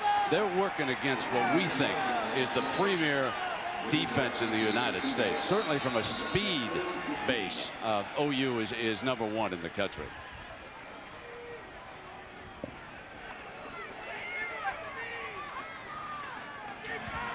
Sideline warning against Alabama. Now, yesterday when they came in, they didn't have any sideline warnings because they had 2 cops that just stormed the field and kicked everybody out. They wouldn't let anybody. They almost threw Mr. Musburger out. No, they tried. Did they? I held my ground. I'm telling you. 3rd down and 15. Hibble rolls to the right. Fires back into the middle, complete, but that is just short of a 1st down, I believe. Brandon Jones from Texarkana, Texas, the receiver. Well, good job that time defensively by Alabama. They said, all right, 3rd and long. We'll give you the pass up to that down marker. If you go past that down marker, we're going to squat on it. And look at the lack of confidence in the passing game for Oklahoma, Brent. Every time they need to throw the ball, they roll out. They don't like their matchups with that rush from Alabama, and when they need a big play, they coming out of the pocket and throwing. So just short of the 1st down, and Ferguson trots back on the field to punt again. So here's his 5th punt of the game.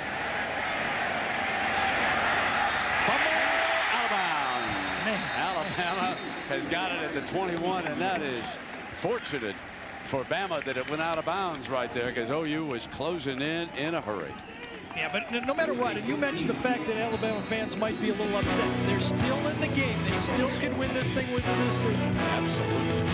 6:04 left in the 2nd quarter. Hanging tough. 9-3 timeout. You gotta come into Burger King now for a great tasting deal. It's the last chance to get 2 big King Supreme sandwiches for just $2. Flame broiled, never ever fried, with 37% more beef than a Big Mac. The tasty flame broiled King Supreme, now 2 for just $2. So come in now for this great deal. This offer ends soon. At BK, you got it.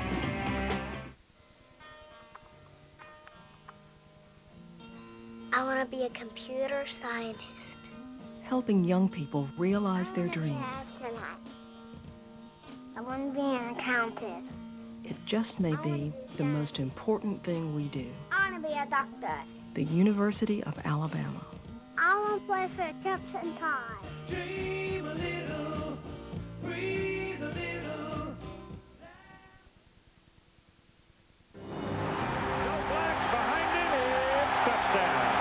Gives it to Nancy in the middle. She swings. She got it going. Regional champions. We're going to see. Good execution by Oklahoma. The Texas Longhorns are national champions.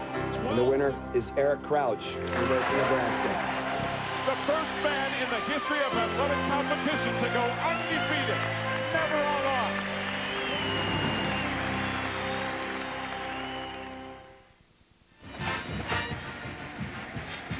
Well, Oklahoma was a solid favorite. I think I saw 13 or 14 of the USA Today, and it is 6 right now. Oklahoma 9, Alabama 3. Defense dominating this game here so far. OU starting quarterback Jason White knocked out of the game with a knee injury. 1st down and 10 for Tyler Watts, the senior for Alabama. They go empty again. And we got to delay a game, and that'll be the 9th penalty of this game. We've had 1 touchdown in this game before he limped out, and Jason White was able to throw a 32-yard scoring strike to Mark Clayton. Clayton separating just at the goal line. Makes a beautiful catch.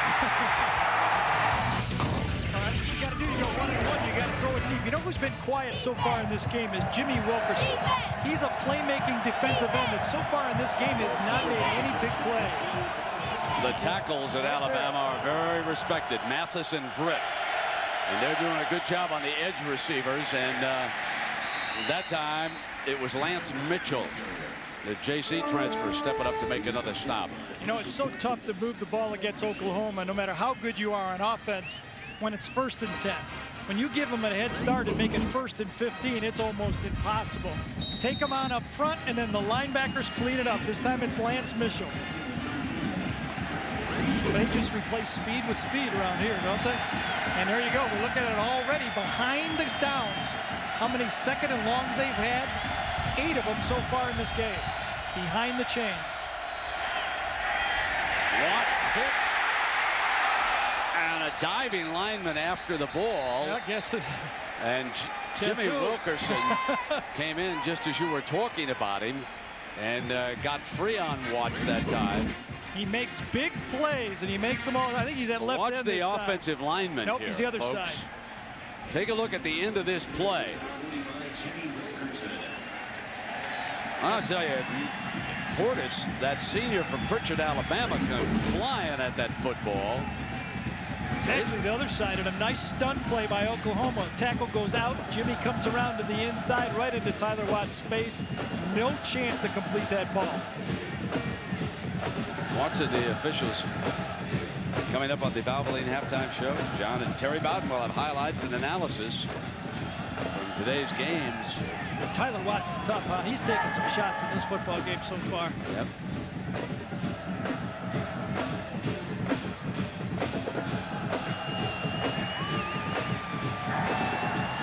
Illegal touching against the offense. 5-yard penalty from the previous spot. 2nd down. Well, that's got to be that lineman. There's no question. What was it, an illegal touch? I thought it was deflected. The ball, I thought, as he got hit in the arm, you could have called it a deflected. It hit him in the leg as it came down. They call it an illegal touch, huh? Gee, that's a rough one. That Quarterback is a tough, eats some that's Rydell, a tough and then you penalty because the lineman thought, you know, that it had been deflected and it was fair game. He was going after it. Illegal touching against the offense. The penalty is declined. 3rd down. Yeah, just hit him in the leg there, number 78, and the ball really, why couldn't, I don't understand that one. I don't either, because I thought the defense forced the issue that time. That's why the ball was coming free. But regardless, it is 3rd down and 13. Tough down for Bama. They ain't got any tougher than this in Norman against this D. 3 down linemen. Mitchell also coming. They got a wide open running back coming out. And they got dang close to a 1st down that time as the tight end Sanders able to run to daylight. But this will bring up another Alabama punt. Yeah, that was a little bit of a screen play right there, kind of like a pick play for Alabama. They picked up Brandon Shelby and almost picked up that 1st down on a very safe throw. What are you doing? They're all over Mitchell that time. How can you release that tight end and go after the quarterback? That's your responsibility out there, young man. It's always something. Yeah, it is. Bearden's back to punt. All right. Here's Perkins again. And he is upended down at about the 17-yard line. Another flag on the play, though. He was tackled by Ridings number 50 and Roach number 8. And there's a penalty flag on the play. Now the head coach. Now he's upset. So it was an illegal block below the knee, and the Battle for the Indy Racing League Championship heating up. And Jack Arute, you're going to that. Yeah, Brent, I'm going up there because it's one of the most incredible points battles we've ever witnessed. Only 8 points separate 1st and 3rd. Marlboro team Penske on top, and 1st and 2nd Sam Hornish in 3rd. This is the next to the last race of the season. It's going to be a wild one. Jack, you were so good on that promo, you get the rest of them all day. Okay? You got, I just nominate you as my main. Look at this. I mean, he is so upset. Look at Stoops, huh? He is livid about that penalty. That illegal block. It pushes the OU offense down inside the 15. He knows that if you leave an underdog in the neighborhood long enough, they're going to jump up and bite you, folks. And This Bama team's got two solid fronts, like we said at the top of the broadcast. Here's Hibble. Complete. First down at the 30-yard line. And Savage, the senior flanker, makes the catch. Savage coming, another bootleg throw, though. Oklahoma is throwing the ball by getting out of the pocket to throw the ball. Have not thrown it very effectively from inside the pocket, and Hibble's done a nice job of throwing some touch passes. Gary, I don't think they think you can sit in the pocket against this defensive line. So far, they've been dominated out in the pits. Lack of confidence up front. Griffin, and there's Alabama stoning him. Bacon, that's wrong safety, hard hitter, number 24, coming up to make the play. And we got an injured player down on the field. Dixon is down. He's the senior corner, and he's played pretty well himself. Hate to see these fellows go down here. You know, the Alabama coaches said during the week, and I'm not sure anybody paid any attention, that Middle Tennessee State was better than everybody thought. And I think that's being proven here today, the way Alabama's hanging in this game against third-ranked Oklahoma. I hope that's not serious. And there's Brody Croyle, the fresh sensation. He was redshirted last year, and Daddy, a big Alabama timer from a small school in Alabama. He represents the future, and it's possible that they're going to give him a chance. He's got that helmet on. Second down. Coaches weren't sure about putting him in this game. There's an inside shovel pass. Short of the first down, however, and Griffin was the receiver. And Bacon again coming up to make the play. That has been one of the staples of the Oklahoma offense ever since Stoops came here with Mike Leach, his first offensive coordinator, who obviously has moved on a head coaching job. And a little shovel pass keeps those rushing guys honest. And another counter by offensive coordinator Chuck Long to try to settle down that offensive line who they don't feel confident pass blocking. It's a big third down for OU. They don't want to have to punt again. Hibble, top side, no. Dropped just at the last moment by Trent Smith. I thought for just an instant that he was going to be able to pull this one in. Trent Smith thought this ball was going to be thrown flatter to the outside. Watch him have to adjust. He thinks it's coming out. Now he has to adjust almost off of his wrong shoulder that time. Thinks it's going to the sideline, then has to adjust deep. Would have been a nice big catch, but again, good coverage from Alabama on the play. Just not quite in sync with their passing game. Ferguson punting again, and Shad Williams back to return this time. They didn't like McBride's action on the last one. And Shad fields this one at the 5, finds daylight down the right sideline, and steps out short of the 20 at the 18-yard line. So now it will be the Alabama offense, and here it is. There's your change, ladies and gentlemen. We saw him over there with the helmet on, and Alabama fans have been waiting for this. Here comes Brody Croyle out of Rainbow City, Alabama, one of the most ballyhooed recruited quarterbacks in that part of the country a couple years back. How about he hasn't really seen extensive playing since his junior year in high school. He missed the senior year with a knee injury, and now his next game after a junior is Oklahoma. They're going to put him up under center, start him there. Probably have to hand off to the tailback just to get his feet wet here. There it is. And big run for Galloway. You would have thought that OU would have seen that one coming. That's 12 yards.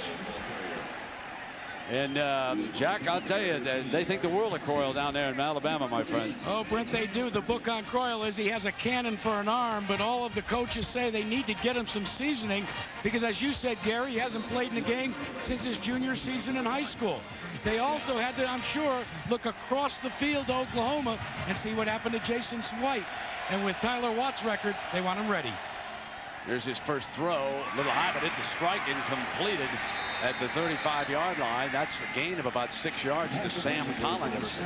So Croyle, who was going to see time against Middle Tennessee State, but then the game became so close that Tyler Watts stayed in for the entire game. And now Tyler is on the sideline helping to signal in the plays as Croyle, who represents the Crimson Tide future, takes over here with a 2nd and 3, tied down by 6. Twins out to the right. Here's that running game with Beard. Big hole. Antonio Beard spins, fumble! Did they mark it down? No, OU's got the fumble. Beard fumbles, Lehman raced back and made the recovery on it. And Beard is arguing that he was down. I think you can see that he thinks the ground caused that fumble, but no avail, young man. We've got no instant replay here. So does Franchione feel he was down. Good blocking by that Alabama line this time. Lehman gets cut off, can't get there. Now they hit in the secondary, he spins. Boy, I think he's got a point.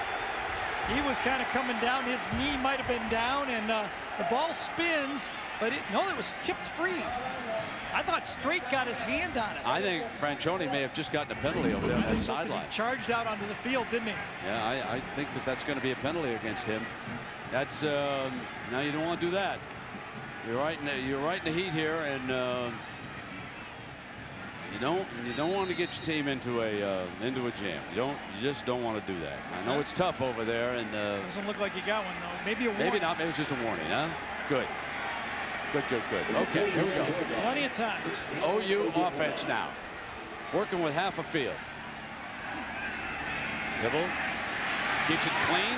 Going deep down the sideline. Got him. Touchdown, Oklahoma. 51 yards. And Clayton scores for the second time today.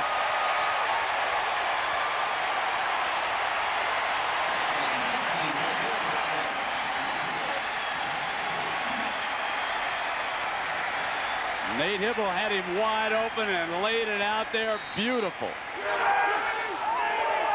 Both touchdowns, deep throws to the left side of the field. Oh, how big is that? DeCarlo, the left-footed kicker, perfect. And Mark Clayton, the sophomore from Arlington, Texas. 2 touchdown catches on the day. The first thrown by White, and the second by Hibble, who came off the bench. See Jason White go over there and congratulate Nate Hibble on that throw. Boy, we talked about the protection, but look at the protection on this one. Up front, Hibble has time to step into this throw. Boom, hook him right there. Look at that. Quarterback, no one in his face, allows him to just lay that ball to the outside and cleanly Bolden is beat that time. No question about a shove off on that one. Bolden was cleanly beat, and Hibble put it right there for 7 points. And the Boomer Schooner rolls on, and how big was that fumble call now? Right after that, OU strikes for 51 yards after Brody Coyle appeared to have given the Tide offense a lift. Now, folks, now it's dangerous for Alabama. They're down 16-3. They're down a couple of touchdowns here in this game. And they're up against this OU defense that'll really turn it loose against either of these quarterbacks now. Footloose and fancy free when you get some breathing room.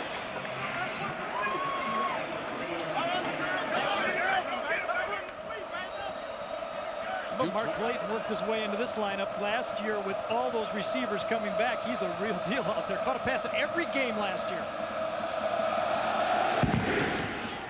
This is returnable. From the 5-yard line, Ray Hudson. Stopped short of the 20-yard line. Mark Clayton, second-year player, played as a true freshman. Bump and run coverage. Let's see if he cleanly beats him at the line of scrimmage. Nothing fancy. Oh, a little stutter. Beautiful route to the outside. When you have bump and run, you must use this play. You must stutter, and the free safety has to help those corners on those plays. When the quarterback fakes to the outside, you really pray as a corner that free safety can come over there and help you out. Well, now let's see what young Mr. Coyle can do.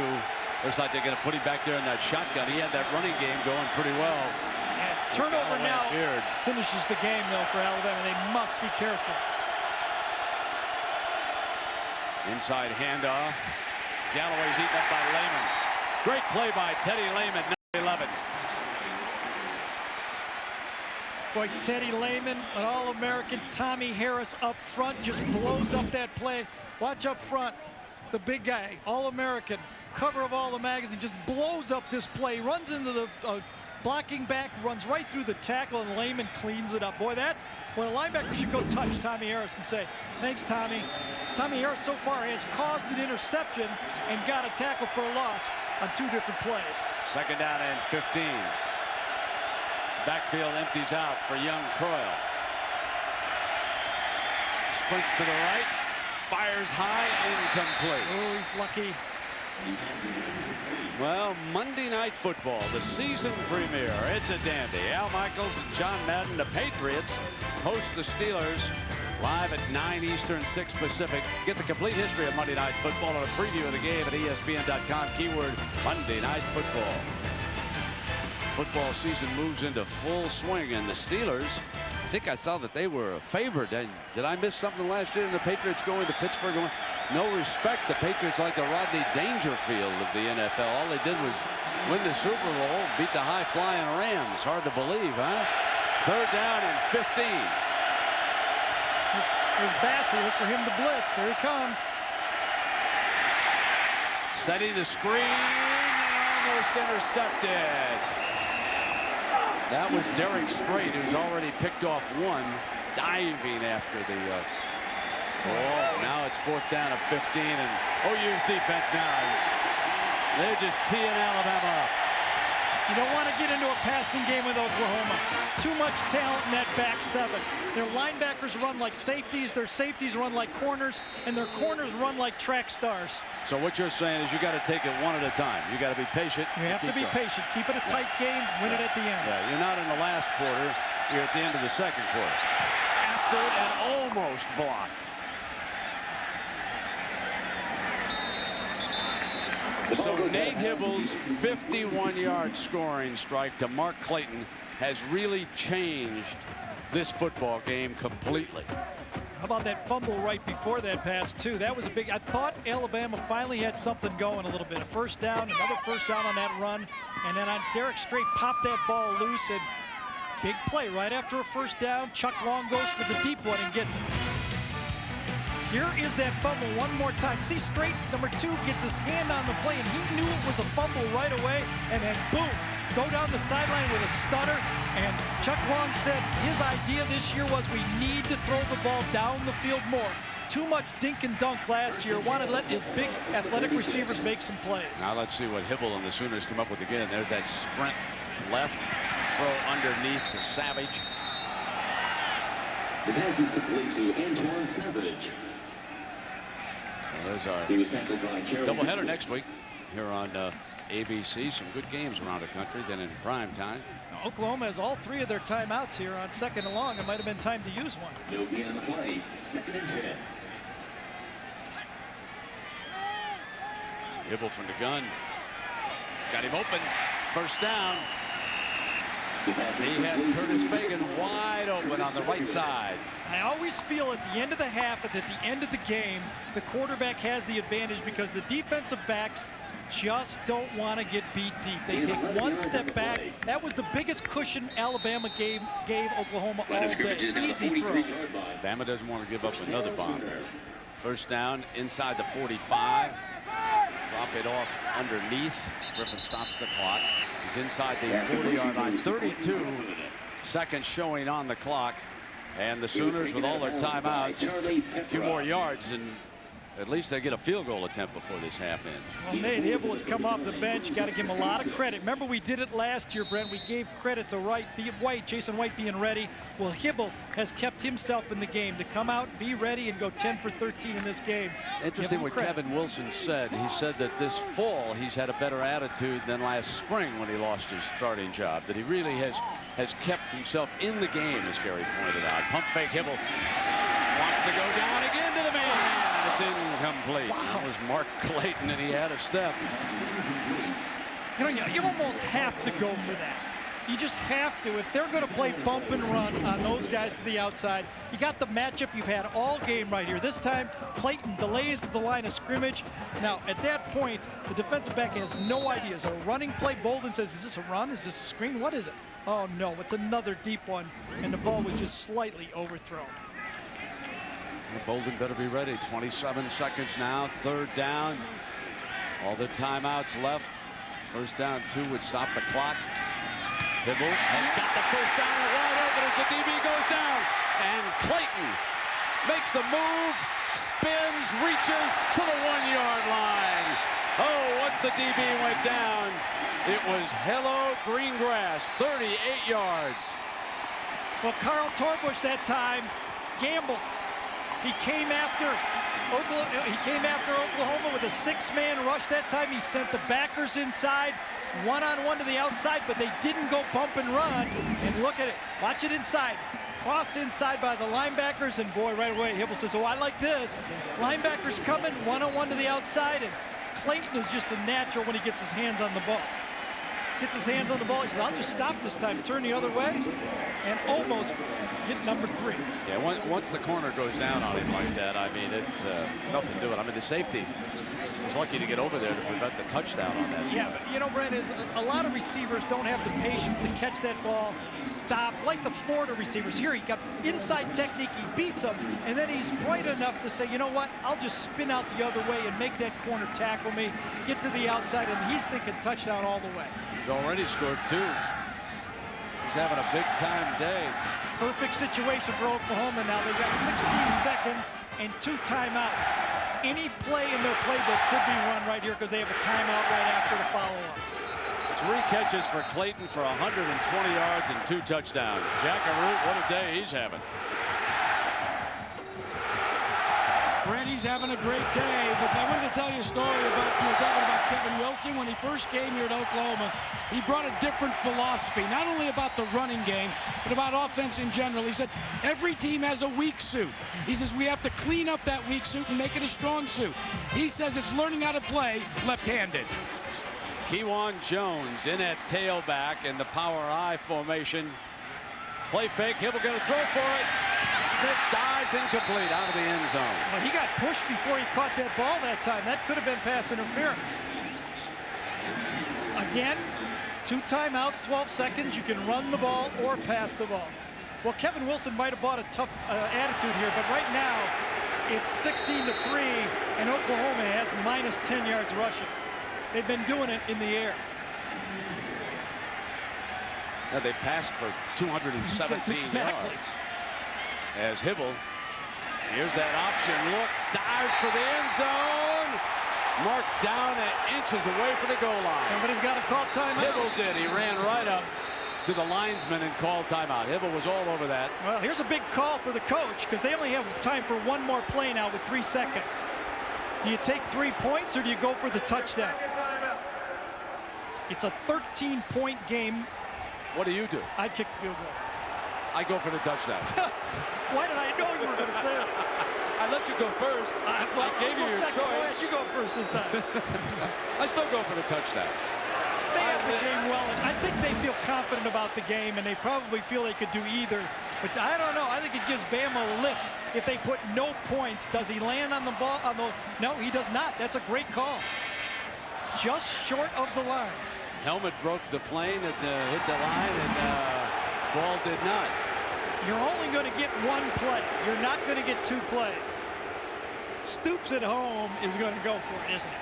Oh, of course. Hybl right behind Vince Carter. I don't know if they're brave enough to expose their only quarterback who's healthy right now. But I have another quarterback. Why not? Listen, they may be changing their mind. I see a lot of personnel trotting onto the field there. How about a fake field goal by Stoopsy? That'd be a nice one. Inside shuttle pass. DeCarlo, yeah, say you went with the onside kick. That'd be nice. And now we close out the half with a fake field goal. The only problem with this is they're taking too long to get it called if that's what they want to do. You know, that's given the... Alabama doesn't care. They're playing goal line defense. They don't care. They kick the field. Oh, the crowd loves it. Here comes Hybl. Now they got 10 seconds to get it started. Going to be a sneak, isn't it? They show the power eye behind Carter. Hybl over the top. Touchdown. Hybl behind Vince Carter for the touchdown.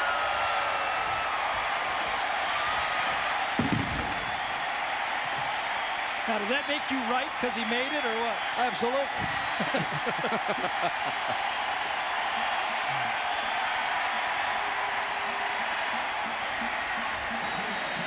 no time on the clock. The last, what, 2.5 minutes of this first half, Oklahoma puts 2 touchdowns on the board. Yeah, the game breaker, the fumble. Yep. The fumble call. DeCarlo adds the extra point. Then Hybl strikes 51 yards. Then they get it back. And in the final play of the half, Hybl saddles up behind Carter and just bucks it on into the end zone. And Bama knows now they got their hands full. It's yeah, they played their hearts out, and look at how good OU is. They're already down 20 points. Yeah, Alabama needs to get some offense. 64 yards in the whole half of offense against Oklahoma. Yeah.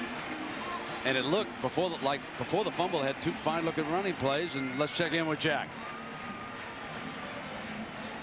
Coach, I got to ask you, did you change that play on that last play?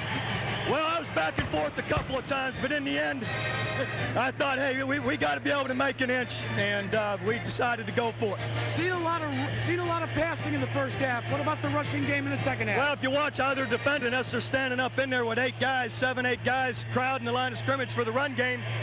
And we've come up with some big throws, some big catches, and that's what you have to do if they're going to play your man and crowd the line. What about Jason White? He's out. He's tore his anterior cruciate. So thanks, Coach. Keep going. Oh man, ACL on the right knee.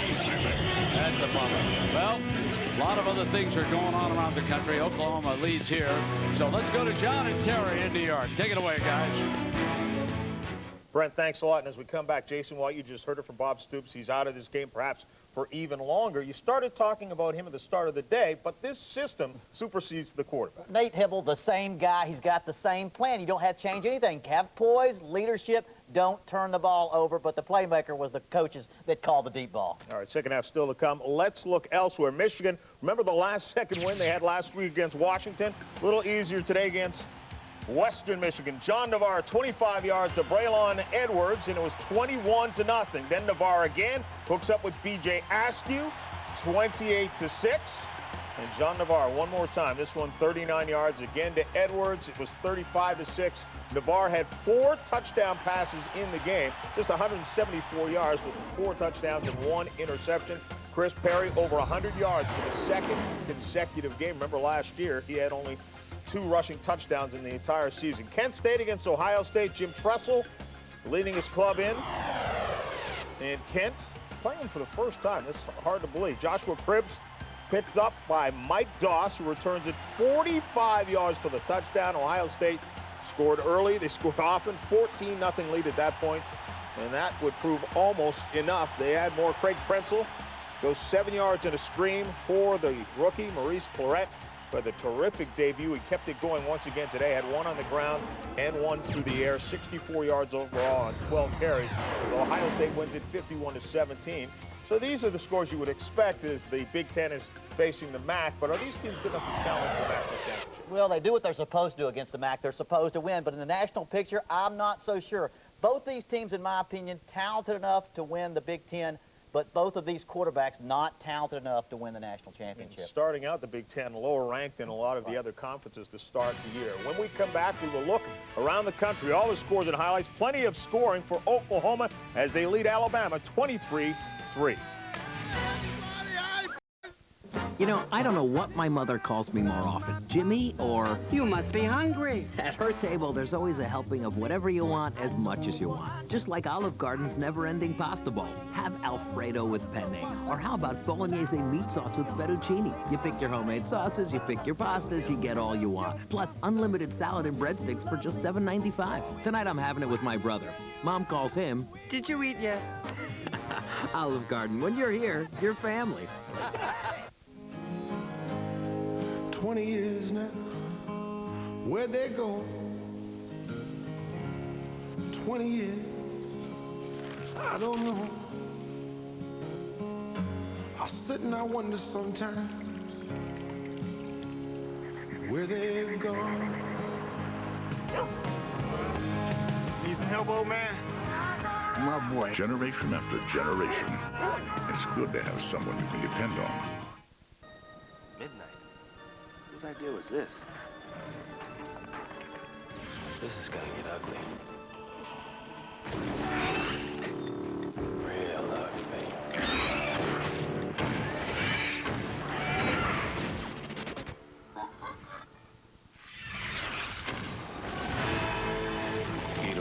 fierce, so bold, it's fierce. Great. Doubleheader. Do they bowl in Italy? Do they bowl in Italy? It's the birthplace of bocce ball, but you're missing the point of the story. A mom-and-pop bowling ball bag manufacturer in Jersey. Jersey is swamped with worldwide demand after their product is featured in an Italian fashion magazine. Why are you laughing? I was thinking of bocce shirts. Let it go. So they ship via FedEx International Services. With time-definite express delivery to over 210 countries, the bags hit the markets. The classic macroeconomic love story. Supply meets demand. I like a nice love story. The Valvoline Halftime Show, brought to you by Valvoline's Max Life, the first motor oil formulated for higher mileage engines. 23-3 as Oklahoma gets a couple of big ones late in the first half, opening up a 20-point lead. The second half still to come. Now, elsewhere, the Fighting Irish of Notre Dame, you have to go back to 1975 for a first-year head coach who started 2-0 at Notre Dame. That was Dan Devine 27 years ago. Tyrone Willingham looking to do that today. And Purdue's running back Joey Harris fumbles the ball, is picked up by Jerome Sapp, who goes 53 yards for the touchdown. Nice little jump step there, and then rolls out of a tackle, finds his way in. Notre Dame on the board again, but again, it's the defense and special teams getting it done. 7-0. Dante Farrell will fumble this. Mike Profeta picks it up, 3 yards. He'll go in for the touchdown. Just pops right into his hands, and Notre Dame has a 14-0 lead. Tyrone Willingham says, yeah, well, we're not quite number one yet. Gerard Boyd, 3 yards in this run, pushes way across.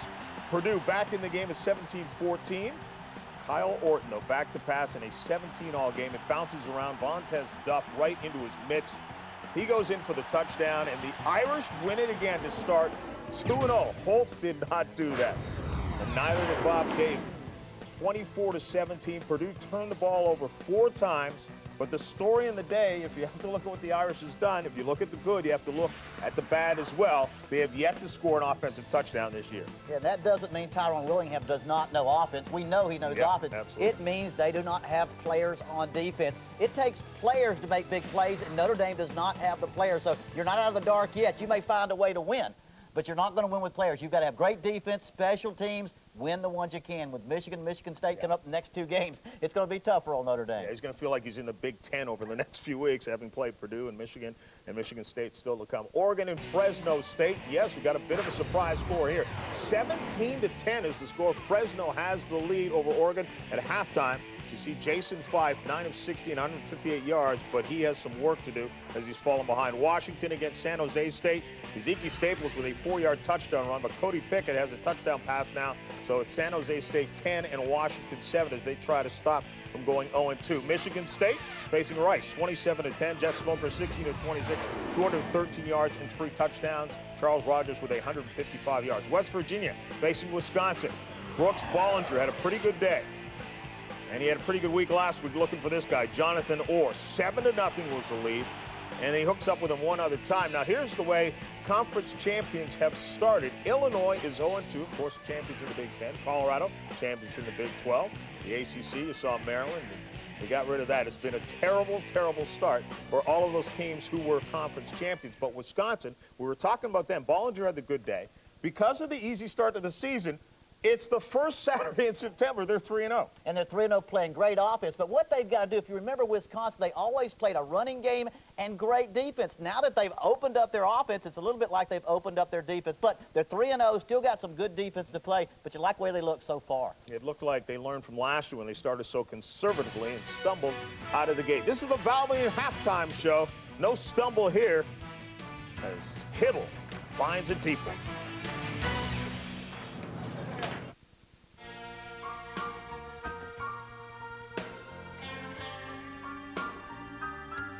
It's not for sale. No. Some things are just too good to let go of. That's why there's Valvoline Max Life, the first motor oil formulated for higher mileage engines. Max Life conditions use seals to help prevent leaks and helps you hold on to your car for a long, long time. Don't even think about it. Valvoline Max Life. What's brown to me? One word. Mahoney. Mahoney does the work of 3.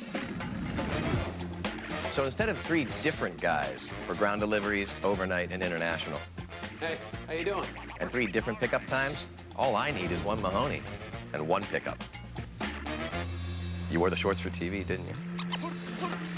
1 driver, 1 pickup, 1 reliable network. UPS, what can Brown do for you? Gives it to Nancy in the middle. She swings. She got it going. Regional champions. We're going to see. And good execution by Oklahoma. The Texas Longhorns are national champions. And the winner is Eric Crouch, University of Nebraska. The first man in the history of athletic competition to go undefeated. Never a loss.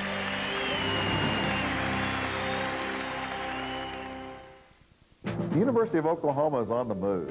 Among public universities, OU ranks at the top in National Merit Scholars enrolled per capita. In the top 5 in Rhodes Scholars graduated, and has almost tripled the number of endowed professorships in just 6 years. OU is home to a new natural history museum, the largest of its kind in the world at a university. And OU's Art Museum just received the single most important gift of art to a public university in U.S. history. Keep your eye on the University of Oklahoma, setting the pace for excellence.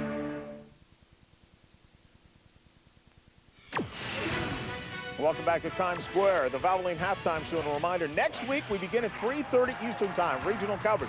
Some will see Washington State take on Ohio State, Pac-10, Big Ten. USC number 16 will face number 17 Colorado, or others will see Mississippi take on Texas Tech. Then we move into prime time, 8 o'clock Eastern Time.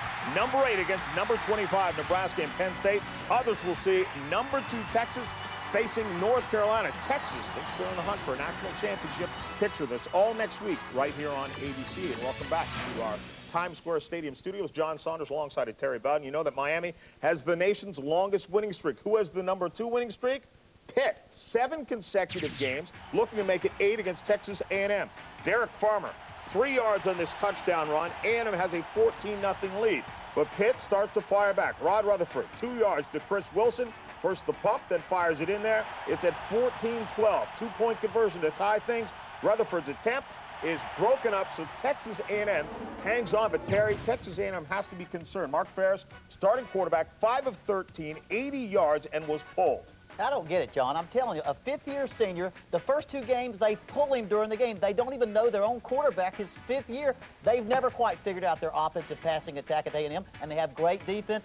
I mean, they got to go back to the run. They haven't got this thing figured out. Leave them out and go back to running the football. Memphis against Ole Miss. Eli Manning may turn out to be the best in the family of all the quarterbacks. Eli, 10 yards to Chris Collins.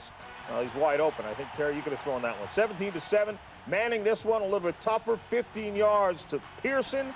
He runs it in after the catch. Ole Miss opens up a 31-16 lead. Manning, 14 of 30, 174 yards, and 3 touchdowns. John, you said maybe the best. I'm going to tell you, I say he is the best quarterback in the Manning family. He elevates Ole Miss, gives them a chance to go to the conference championship, and he elevates the players around him. I didn't see Peyton Manning elevating Tennessee or Archie Manning elevating the New Orleans Saints. He's better than they are, and you're getting that from the 4th best coach in the Bowden family. Peyton actually said, watch out for my brother Eli. He's going to be the best of all of us. Elsewhere, Georgia Tech facing UConn. Sam Gailey trying to get a victory in this one as he watches his running back, Tony Holland. 46 yards. Could he break free on this run? Yes, he does. Like he has radar. Down the sidelines, takes it in for the touchdown. 21-0. Hollings, 144 yards and 4 touchdowns. Illinois against Southern Miss. The Illini trying to fight back. But Derek Nix, 50 yards here as Southern Miss opens up a 21-17 lead. Illinois, winners in the Big Ten a year ago, have now started the season 0-2. Iowa against Miami of Ohio. Brad Banks, 48 yards, looking for C.J. Jones, and he finds him. 29-17 the lead. Fred Russell, 32 carries, 154 yards, and a touchdown. 29-24, Iowa gets the win. Another battle of the Big Ten and the MAC. This is the Valvoline Halftime Show. Back to Times Square in a moment. Okay. Took care of the spark plugs, flushed the coolant. The brakes were shot, so I went ahead and took care of those. Greased and lubed it, cleaned out the injectors, replaced the air filter, the fuel filter, rotated the tires, and changed the oil. Thanks, honey. More ASC certified master technicians, the top mechanics in the country, use Valvoline motor oil in their own cars over any other oil. Did you take out the garbage?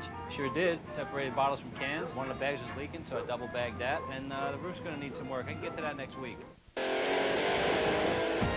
Introducing the Bowflex Ultimate.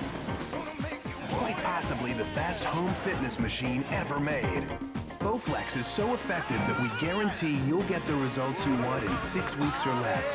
Own the new Bowflex Ultimate with no money down and monthly payments lower than many health club dues. Call and ask for a free video and brochure or visit us on the web today. The new Bowflex for ultimate results. The Valvoline Halftime Show, brought to you by Valvoline's Max Life, the first motor oil formulated for higher mileage engines. Are you ready for some skee balls? Monday night! With Drew and Who's Line in the game, this night is a party. We get your whole gang laughing and feeling all right when Drew and Who's Line kick off Monday night. Drew Carey, Who's Line, and Monday Night Football, Monday on ABC.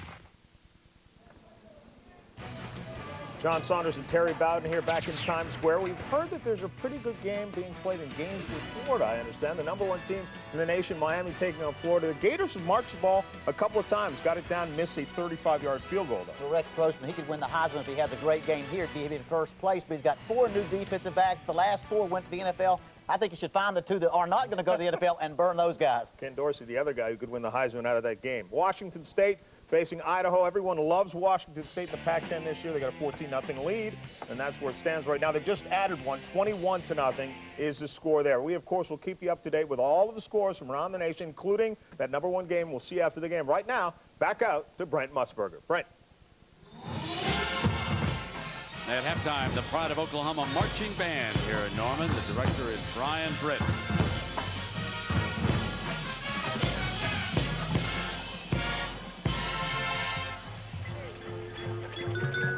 And our presentation of college football returns after this message and a word from our ABC stations.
Coming Tuesday, September 17th, he's smarter than he looks. I'm an agent of the federal government. He's tougher than you think. You will never save me. And he's in more danger than he knows. What are you looking for in this town, Jim? A mystery you can live. $1 million you can win. Push Nevada. The adventure begins with a special preview Tuesday, September 17th on ABC. Hey, sport fans, now get the Yamaha ATV of your choice for 0.0 APR with 0 down. That's every Yamaha ATV, from the incredible 660R Raptor to the lightning-fast Banshee to the new Blaster, all for 0.0 APR. So see your Yamaha dealer today and choose your sport. See the complete line of Yamaha play bikes at Ed Cycles, 909 Keith Street, Cleveland. Appliance Furniture Warehouse. Yes, we have a new name and a new look, but in many ways, we're still the same. We're still the same people who give you great, friendly, personal service. We're still locally owned and operated, and we still have your favorite brands at the lowest prices. We've just added loads of new furniture. Call or visit one of our stores in Chattanooga, Hickson, Dalton, and our newest premier home center, 25th Street in Cleveland. Appliance Furniture Warehouse. We're the time-saving, money-saving, sanity-saving store. It's not just the fact that I don't have established credit. It's because I'm not sure how long I'll need this furniture, or if I even want to keep it. With rent-to-own, I can continue my payments and keep it as long as I want, or take it back. The choice is always mine, and I like that. I can have the quality products I want now with no long-term obligation. For me, it's just better to rent.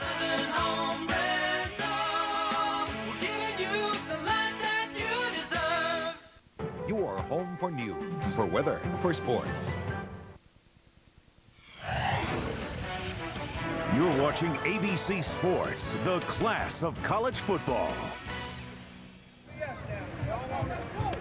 I'm with Alabama head coach Dennis Franchione. Let's talk a little bit, Coach, about that fumble. In your opinion, was it or wasn't it? Well, I thought it was down, but I didn't win that argument, so it doesn't matter. We just, bad turnover for us, kind of turned things around there at the end of the half and gave them a little cushion. What do you got to do in the second half? Are you going to make any changes? Well, not really. We've just got to block better and keep the ball in front of us, throwing the ball. Tyler or Brody? Well, we're going to start Tyler. I think he deserves to come back out and start, but we'll probably play him both second half. Thanks, Coach. All right, Jack, thank you very much. We get ready here for the second half. It's going to be uphill for this Alabama offense here. Well, they haven't done anything. I mean, when you get Oklahoma, when you have to attack their strength, which is mean their back seven, it's very difficult. And also, let's say no one's been able to handle Tommy Harris. He hasn't had a lot of plays, but he has been causing huge commotion up front. All right, let's take a look at our Pacific Life first half statistics, our game summary, if you will, and rush yards will tell you the story. Oklahoma's renewed emphasis, but they have 217 yards through the air. 2 of their 3 touchdowns have been thrown. Clayton has caught both of them. And in case you were not with us in the first half, Jason White forced to the sideline with what appears to be a serious injury to the right knee. Of course, that was the message from Bob Stoops to our Jack Arute before they went in at halftime. So Oklahoma will kick it off. This is an Oklahoma defense that has not given up a touchdown in 10 consecutive quarters. That dates back, of course, to the bowl game last year. As we take a look at some of the key plays, we told you about the airborne attack. When Jason White was in there, he goes 31 yards to Clayton. That's the first touchdown of the game, and then he limped off following this injury to his right knee. How about that? 2 serious knee injuries, and neither time was he actually hit. The star, of course, Mark Clayton in the first half of this game, and he got 2 touchdowns and then took it right down to the half-yard line to set up the third. Alabama football. Tyler Watts, the quarterback. Galloway stretched out, and down he goes with Eric Bassey, the redshirt freshman from Garland, Texas, making the stop. Well, it's been a complete stop by this Oklahoma defense against Alabama. They came out moving them around, but look at every little thing you want to look at. Yards per play, average yards on third down to go over 7, and look at of 33 plays in the first half, only 8 gained 5 yards or more. Complete domination by the Oklahoma, best defense I think in college football. 11. Second down and 11. Draw play. Galloway spins to the 38-yard line. Well, here is that defense. Well, they got athletes at every level, and when you want to take on, there's really no weakness. They run at every level. From the linebackers, Teddy Lehman was a sprinter in high school. Wilkerson was a linebacker converted to defensive end, and Tommy Harris is I hate to say it, an NFLer playing NCAA football. And their 2 corners might be the best corner pair in college football in Woolfolk and Strange. Beard in at running back on this third down for Bama. Fake to him.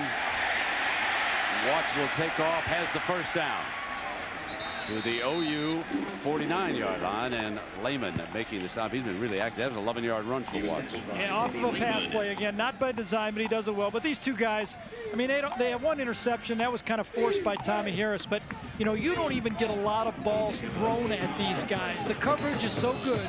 The quarterback looks out there and says, I'm just going to tuck it down and run it or throw it somewhere else. Straight Woolfolk, who's 100% defense this year. Remember, he was still a wide receiver splitting time a year ago at this time. Brandon Greer and Shad Williams on the field for Bama's offense. Watts again running as the middle opens up, and he goes down before Mitchell can whack him at the 45-yard line. But Watts is now driving Alabama. picking up some positive yards, and both of them have been off scrambles so far. But Alabama has not been able to do the designed play and make it work. It's been all busted plays as they move the ball. Keep at it. Game's not over. 23-33 touchdowns. One drive at a time. That's what Alabama has to think. Second down against a 4-man OU rush. Sprint to the left. There's the first down inside the 35-yard line. And Zach Fletcher, the junior wide receiver, makes that catch.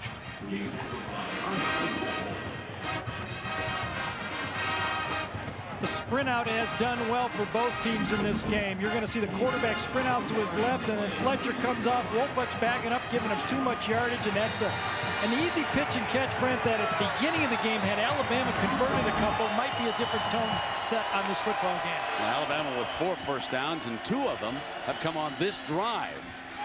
Now the draw play, Galloway.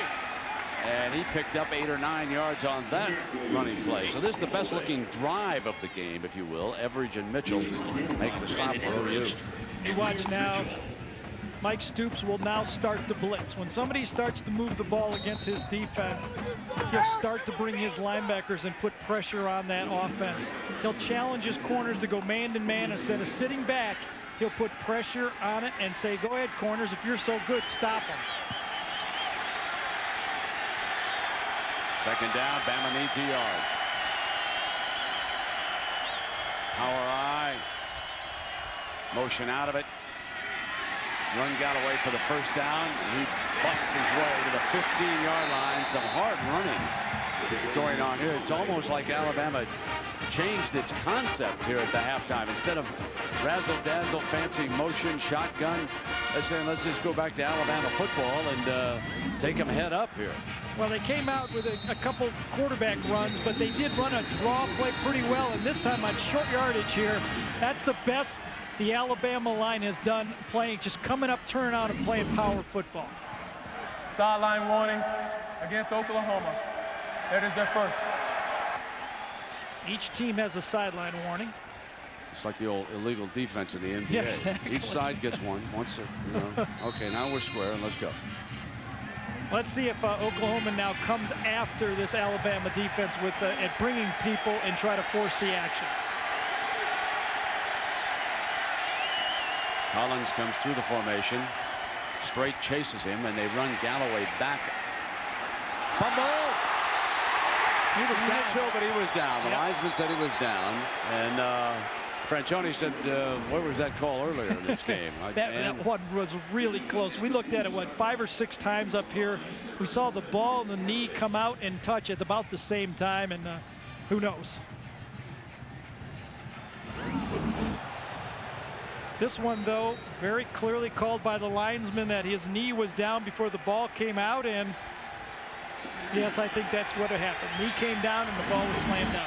Shad Williams, the lone running back behind Watts. He couldn't quite block his man long enough. Good pass to Collins, and Collins ridden out of bounds, but not before he's inside the 10-yard line that time. Man, Williams was getting a lesson in trying to pick up a rush man that time. Pasha Jackson, the linebacker from Hayward, California, he was coming, and Williams tried to nail him. He slowed him up just a fraction, but he was still in on top of Watts. But Watts made a good throw and catch that time, and now we've got 3rd and 4. I think Alabama looks at this as 4-down territory. They're down by 20 points. I wonder if they even will kick a field goal.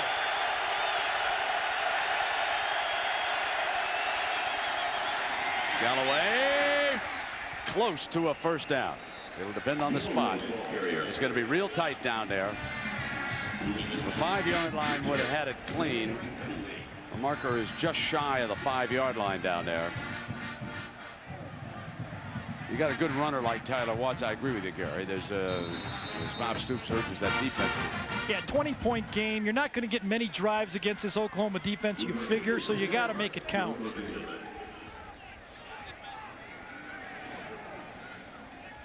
Now here comes the chain. This would give Alabama a huge lift if they could score on the first series that much. there's no doubt it looks like Oklahoma lost their edge at halftime, figuring this game is over. I mean, they just come out with a little different look that Alabama has a little more intensity in their game. Remember, 10 quarters without a touchdown. Go back to the shutout of, not the shutout, but the beating Arkansas in a bowl game. Tulsa a week ago, that's 8.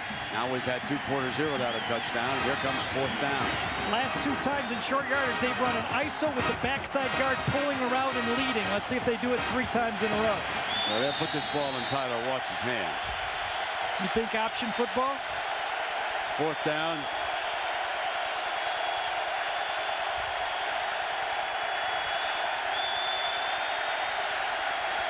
Same play. It's Galloway.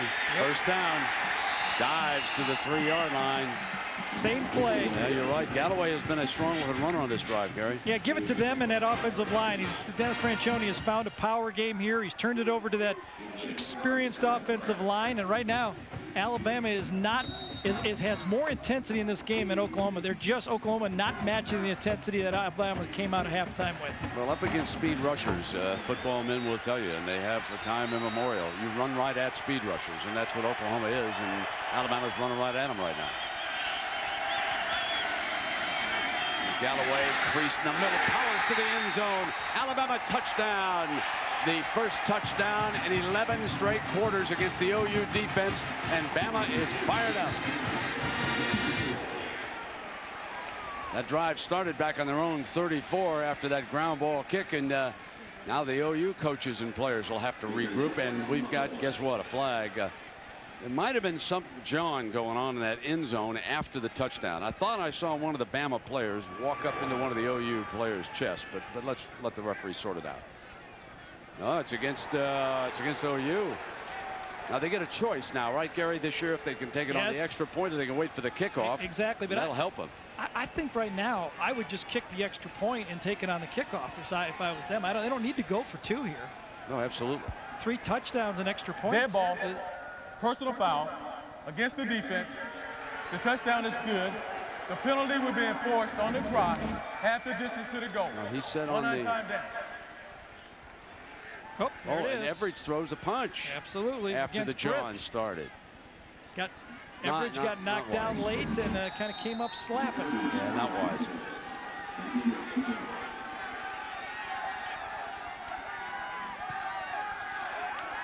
Tack on the extra point. And Alabama pulls to within 13. Power ISO has been run 3 times so far. This one's a little counter off it, and boy, right over the safety that time. When you get to the safety in the goal line offense, Everidge is the first line of defense instead of the last line of defense right here, and boom. 23-10, 2 touchdowns, and you're ahead. Still got a ball game. Timeout. Hello. Hi. Hi. Let's play The Stranger. Okay. When someone gets home tonight, someone should be wearing a naughty French maid's outfit, a blonde wig, and holding a 6-pack of Bud Light. Me like you, the stranger. Oh, you meant... For the great taste that won't fill you up and never lets you down. Whoa, stranger. Make it a Bud Light. You've been shopping for cellular. Yeah, I don't know which way's up anymore. I think I can help. You'll be fine now. At Sprint stores, wireless becomes clear with helpful salespeople, the best selection of phones, and great deals. Right now, get 3,500 minutes for $34.99 a month and save up to $100 on select PCS phones. Sprint stores, wireless made clear. You know, I don't know what my mother calls me more often, Jimmy or... You must be hungry. At her table, there's always a helping of whatever you want as much as you want. Just like Olive Garden's never-ending pasta bowl. Have Alfredo with penne. Or how about bolognese meat sauce with fettuccine? You pick your homemade sauces, you pick your pastas, you get all you want. Plus, unlimited salad and breadsticks for just $7.95. Tonight, I'm having it with my brother. Mom calls him... Did you eat yet? Olive Garden, when you're here, you're family.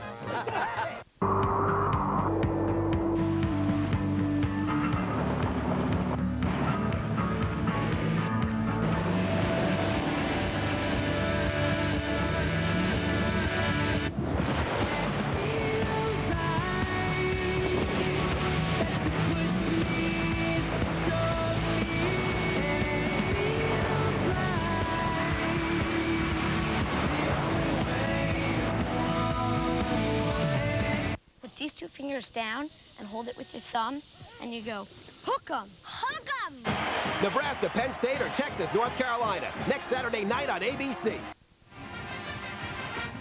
Remember Jimmy Harper, the legendary referee for years down the South, that great gravelly voice. I saw him here. He's one of the supervisors now of officials. He's retired. And Jimmy said Bear used to say that you got to run the ball before you pass it. You just got to run it right straight at them. They finished off that drive like an Alabama football team. And we've got 9:14, lots of time. Sooners lead is 13 now, 23-10. And you better believe that the Tide defenders will be fired up.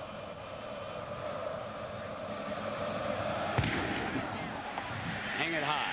Lehman wants a fair catch. It's loose fumble. Alabama's got it at the 42. Lehman was signaling for a fair catch. His own man collided with him and created the turnover, and Pope dashes to the sideline.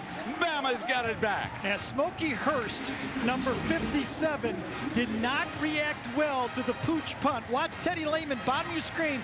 He signals fair catch. Now watch number 57 takes Lehman's legs out, and boom, another turnover on a kickoff. Alabama twice in this game get the ball on kicking the ball off to Oklahoma. A special teams story continues to unfold. Chris James credited with recovery. Watts back under center. The nose man, I think, jumped, but he might have been pulled. I talked about the priorities that Alabama had to do in this football game to be able to do it, and that's rush the ball between the tackles. When they've tried to run the ball between the tackles, they've had some success. 15 times 54 yards. Most of those yards, Brent, have been on that last drive, though. And they came out trying to do a lot of different things. But, you know, I think Franchione's right. That fumble at the end of the half was big. Remember, after that fumble, that's when everything kind of broke loose on them. The penalty now is against OU. The nose guard made contact with the center. That cost them 5 yards. So the ball is placed just inside the 38-yard line. Play fake. Watts going to take off in the middle. The umpire has to get out of the way, and he's going to be close to a first down, and there's another penalty flag down on the field.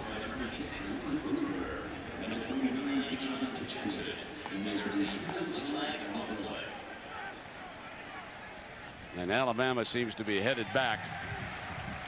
This is a tough one for Franchione right here. This was a great call.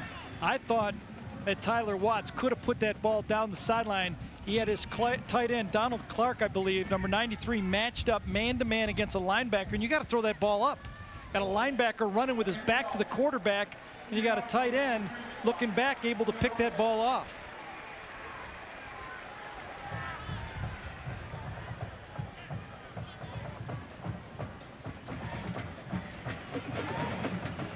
It brings it back to the Oklahoma 47-yard line.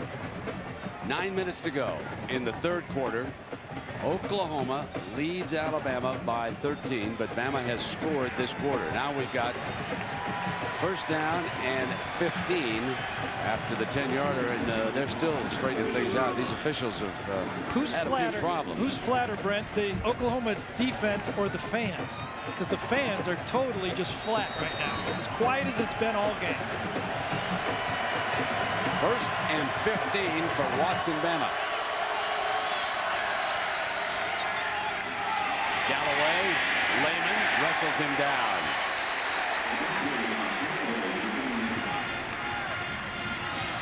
So we're at the top of the hour with Jack Arute and Gary Danielson. I'm Brent Musburger. Alabama put together its best drive of the game. Galloway picking his way, muscling Everidge. And it was Bama delivering the blows up and down the field. Galloway powers into the end zone for the touchdown. Now second down and 15.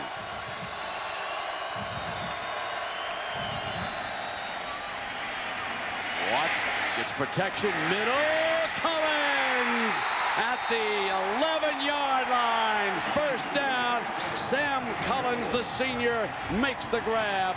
38 yards. When you look at Alabama's receiver, Sam Collins is usually referred to as the possession guy, but I don't know if that's fair. When they timed him, he was 4-4-40. And on this one, he goes right down the seam, and this is where the ball should be thrown, right there, and that's exactly where the ball is going to go, right down the seam. That's exactly how you have to do it. Boom, right in the circle that I drew. Perfect 4 deep on the throw. How this game has turned following the first drive of the second half. Galloway behind the left side. Penalty flag. Touchdown, but there's a penalty flag. Hold on. The umpire tossed it in that area where frequently holding is called.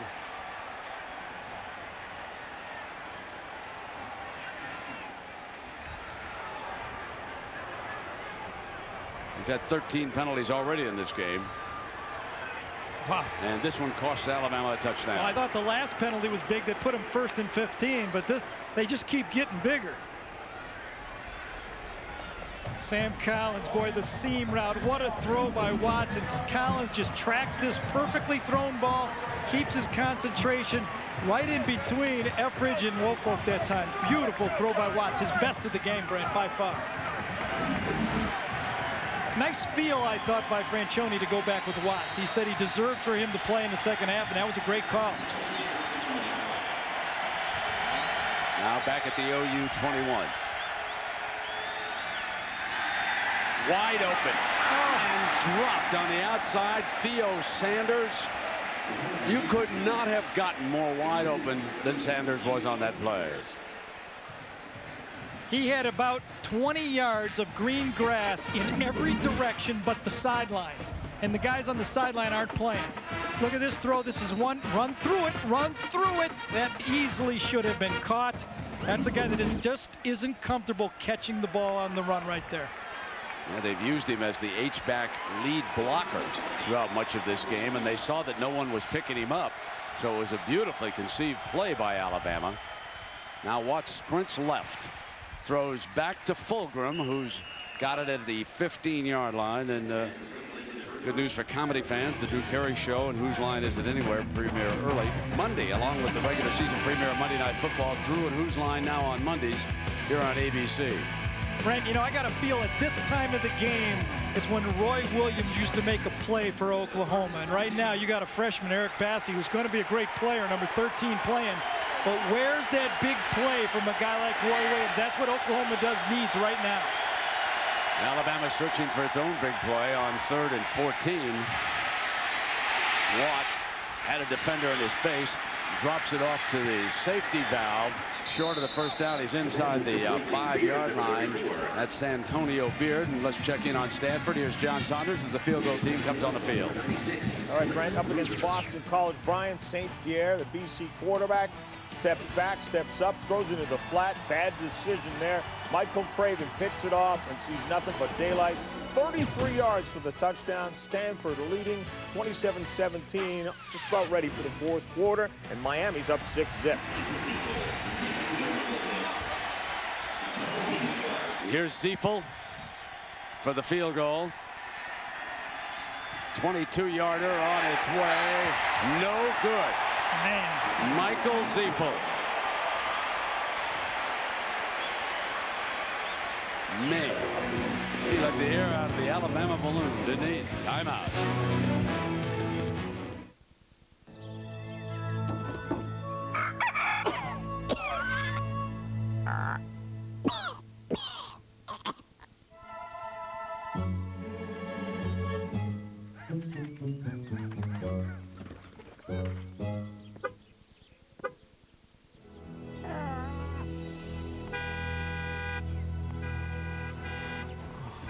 Chevy, the cars you can depend on, the cars that last. You gotta come into Burger King now for a great tasting deal. It's the last chance to get 2 big King Supreme sandwiches for just $2. Flame broiled, never ever fried, with 37% more beef than a Big Mac. The tasty flame broiled King Supreme, now 2 for just $2. So come in now for this great deal. This offer ends soon. At BK, you got it. Hey, Just went to Circuit City. Pretty big, huh? Yeah, it's big, But what? well, there's just a little extra space all the way around. Well, we could always go bigger. We can go bigger. You can bring it back. We welcome returns and exchanges with no surprise charges, like restocking fees. Circuit City, we're with you. Honey, it's big enough. I can still see the light. 2 new corners.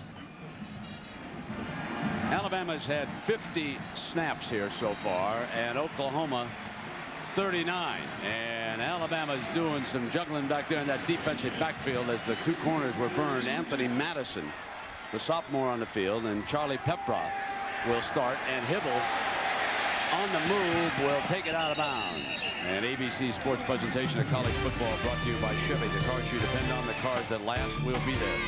Bud Light, the great taste that won't fill you up and never let you down. Make it a Bud Light. Sprint, introducing PCS Vision, clearly a whole new way to look at wireless. And Suzuki, maker of innovative motorcycles and all-terrain vehicles, and proud sponsor of the Heisman Trophy Award. Well, Alabama's secondary last year came under a lot of criticism, but, you know, that Southeastern Conference throws the ball around, and when you play guys like Eli Manning, Casey Clausen, Rohan Davey, they put some yards up against them last year, and it looks like maybe Alabama may be saying, all right, enough's enough, let's go with some youth back there. Quinn Griffin crosses the 20-yard line on that play.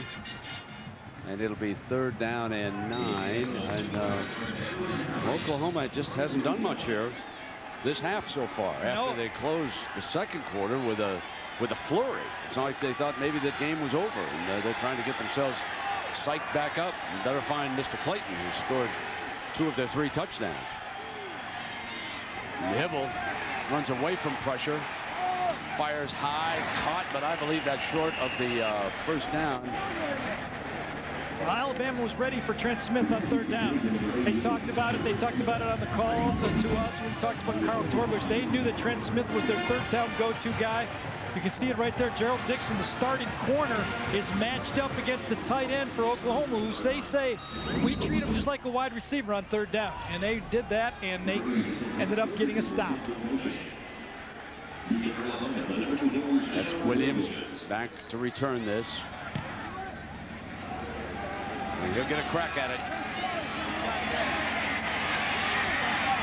Good running, baby. Fine Good running. return to the 43-yard line by Sean Williams. So Alabama gets the ball back, trailing by 13, 4:42 left in the 3rd. It's surprising how much you miss from 35,000 feet, especially this time of year. Can you hear the leaves of gold crunch beneath your feet? Feel the warmth of family, or show your old hometown to someone who's never seen it before. Get yourself down to ground level. That's where the memories live. There are over 4 million miles of roads in Alamo country, and with values like this, they're easy to explore. Alamo, the official rental car of the American vacation. The original and beat. Oh, we made us move a beat. Tito Puente. Like the stuff that takes originality, selfless individuality, and gives life a personality. Be you. Do what you do. Be you.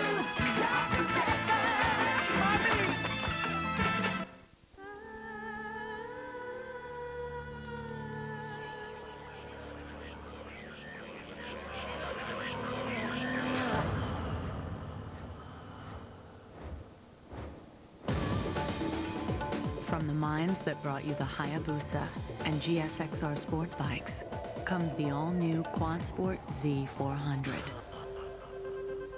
Is it still showing off if no one's around to see you? What is the secret of Push Nevada? I aim to get to the bottom of it all. The adventure begins with a special preview Tuesday, September 17th, 9/8 Central on ABC. Folks, look for the Venables and Mike Stoops show to begin. They're going to get all over this defense if they start giving up yardage to the Crimson Tide up by 13. They need to fire this group back up. 1st down and 10. Tyler Watts, who's done a fine job for Alabama, under center. Brings that option look down the line. Now pitches to the running back. And Ray Hudson that time picked up 9 yards against this OU defense.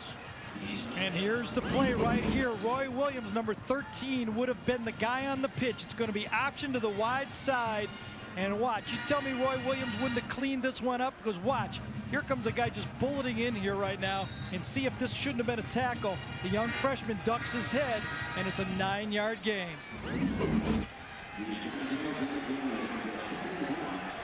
He's a 4.32 fastest player on the team along with Perkins, but he's not Roy Williams. 2nd down and 1. Play fake. It's a beauty by Watts. Down the middle, caught on a ricochet. First down at the 26-yard line. And that time, Donald Clark, the junior from Boca Raton, Florida, made the 22-yard gain. I think Teddy Lehman was the guy who got his hand on this play. Both he and Eric Bassey were right there, but when your team gets a little bit behind the flow here, Mike Stoops needs to blitz to get him going. Here, let's check this play out, see who gets his hand on it. Was it Lehman from the right side? I'm not sure if it was Lehman or Eric Bassey, number 13, but great catch off the ricochet. Watts back in the gun.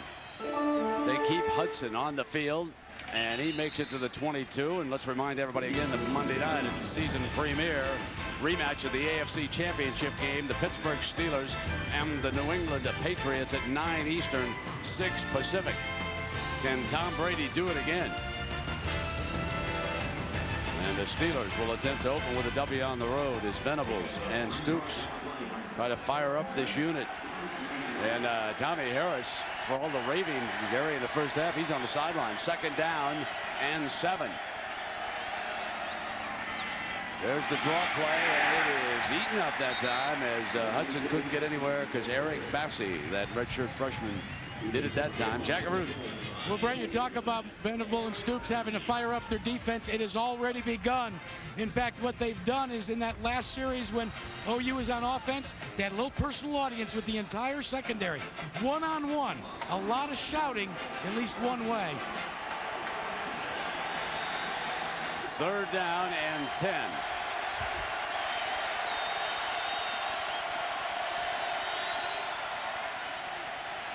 Sprint, high, incomplete, and the OUD stiffens up. This is a tough call here. Do you go for the field goal, or do you just go for it right here if you're Dennis Franchione?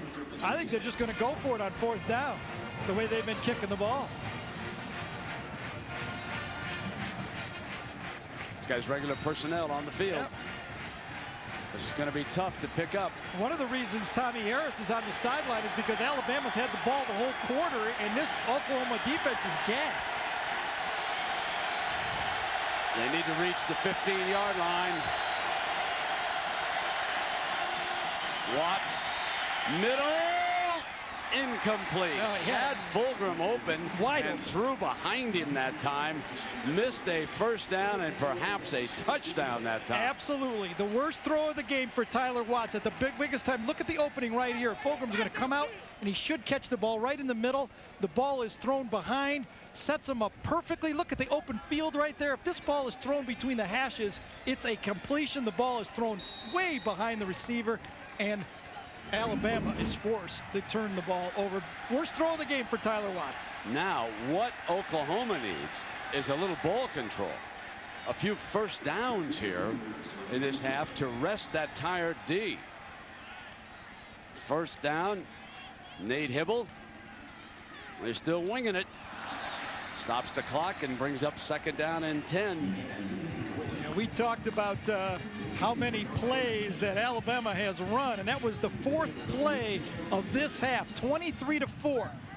And that's why Tommy Harris and some of your key players are sitting over there on the bench gassed, because so far it's been all Alabama. And right now, I don't think Oklahoma believes they can run the ball. They believe the only way they can move the ball is to throw the ball. That's why they did the 1st down pass. 2nd down and 10.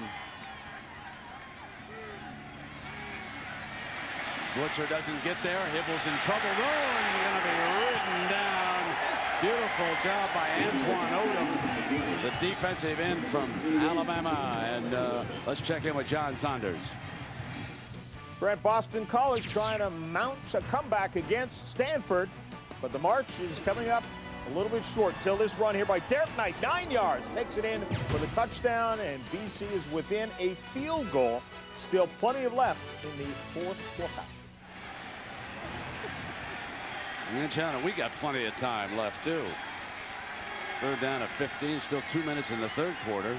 Here's your third down for OU. Hibble on the move. Now it's punt time again for Oklahoma. Do you go after this punt, Gary? I don't think you need to. You're going to get the ball at midfield. Freddie Roach, by the way, Brent, I mean the middle linebacker, anytime the quarterback comes out of the box, he's coming at him like a laser.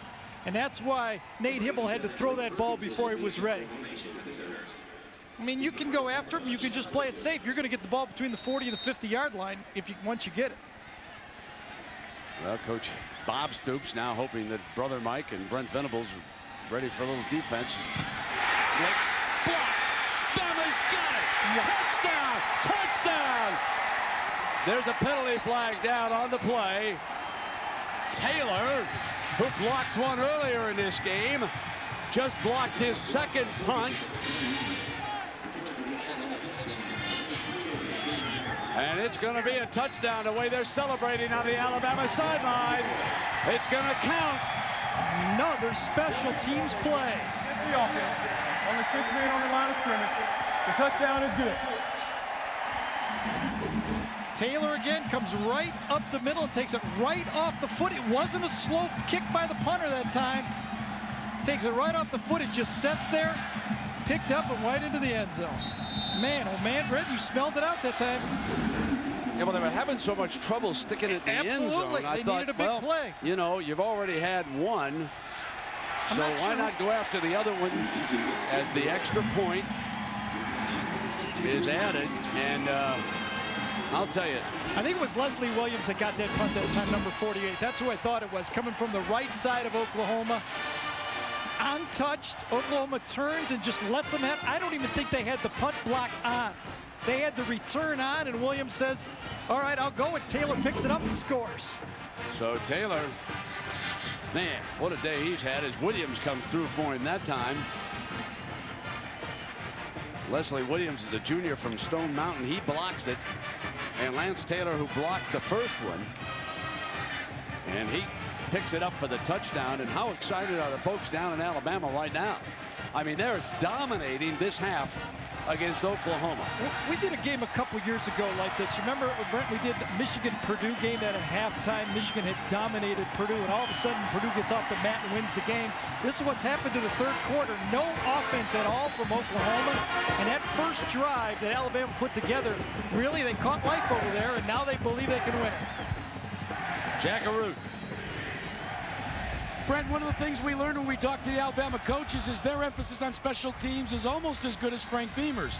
How will they take almost all their first stringers on defense and offense and make them play special teams?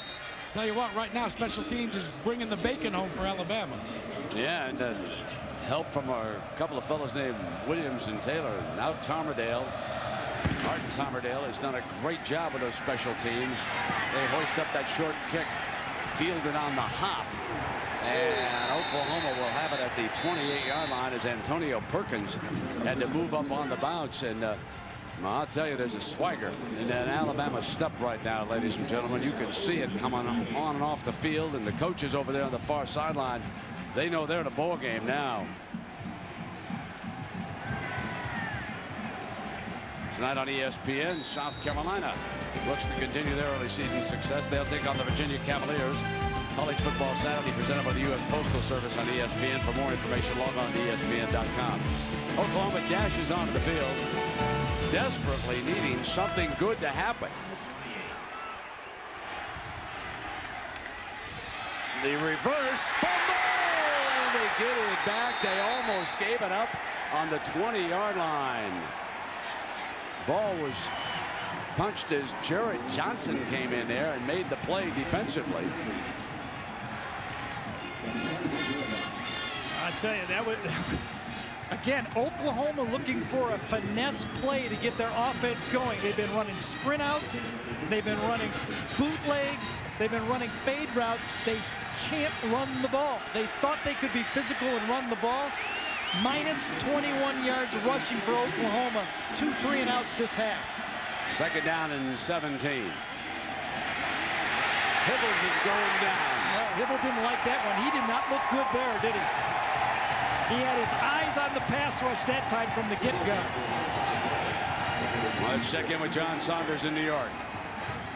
Brent, one of our early season overtime games, Air Force and New Mexico. Steve Massey takes this one in from 4 yards out for the touchdown.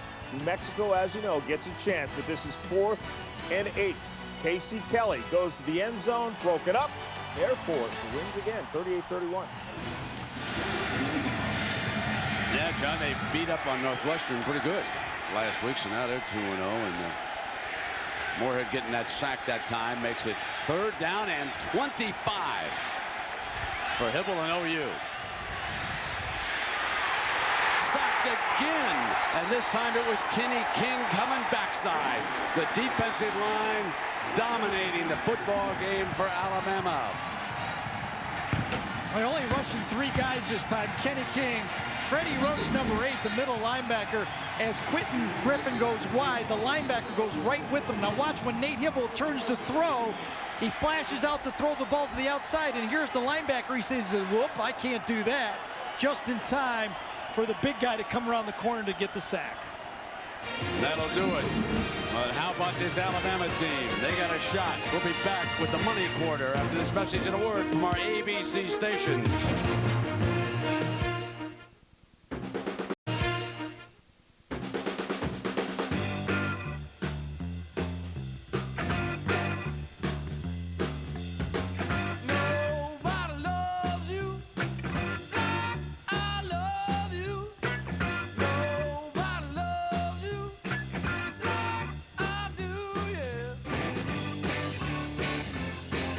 Introducing Jack Daniel's Original Hard Cola, a premium malt beverage as unique as the people who drink it. Come as you are.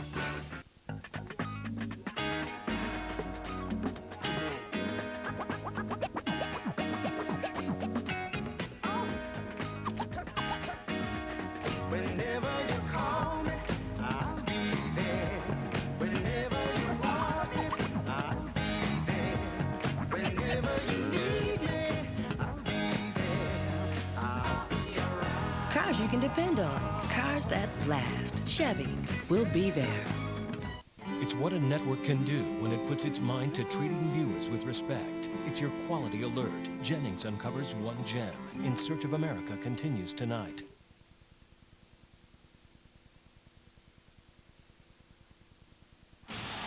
It's game time, and your local Ford dealer offers a winning lineup of trucks, all built Ford tough. For over 50 years, Ford F-Series has been a benchmark for toughness and the best-selling truck in the U.S. for the last 25 years in a row, with more torque than Chevy Silverado and more towing capacity than Toyota Tundra. Ford Ranger has been America's #1 selling compact pickup for the last 15 straight years. It's tough on the outside and comfy on the inside. Ford trucks and your local Ford dealer, a winning combination. He said, hey, honey, let's go out and kick up our heels tonight. She said, a lovely evening, dining out, perhaps some dancing. He said, a big old steak and all the fixings. She said, delicately prepared seafood, seasoned just so. They said, Patrick's! Patrick's Restaurant and Lounge. Classic elegance in the early evening. Funny games after hours. There's seafood night, prime rib night, lunch specials you can't find anywhere else, and some of the best food around. Patrick's, where the food is kicking and the band is rocking. 4119 Cummings Highway. Your home for news, for weather, for sports. Sports Championship Television. 23-3 at the half, and Gary, another indication of how youngsters can let down after they think they have won a football game, and emotion is so critical. You almost wonder if the Oklahoma players were on their cell phones at halftime telling everybody where's the party afterwards, because they did not come out ready to play. In Alabama, I think their theme at Dennis Franchonia says, I don't care. We don't care what's going on. Let's just keep getting prepared and playing. We don't care there's sanctions or anything. Let's just keep playing. Is paying off. His coaching is paying off. Blake Ferguson's got to try it again. and he gets it out of there. Field position coming up. Sean Williams downs it at the 39-yard line.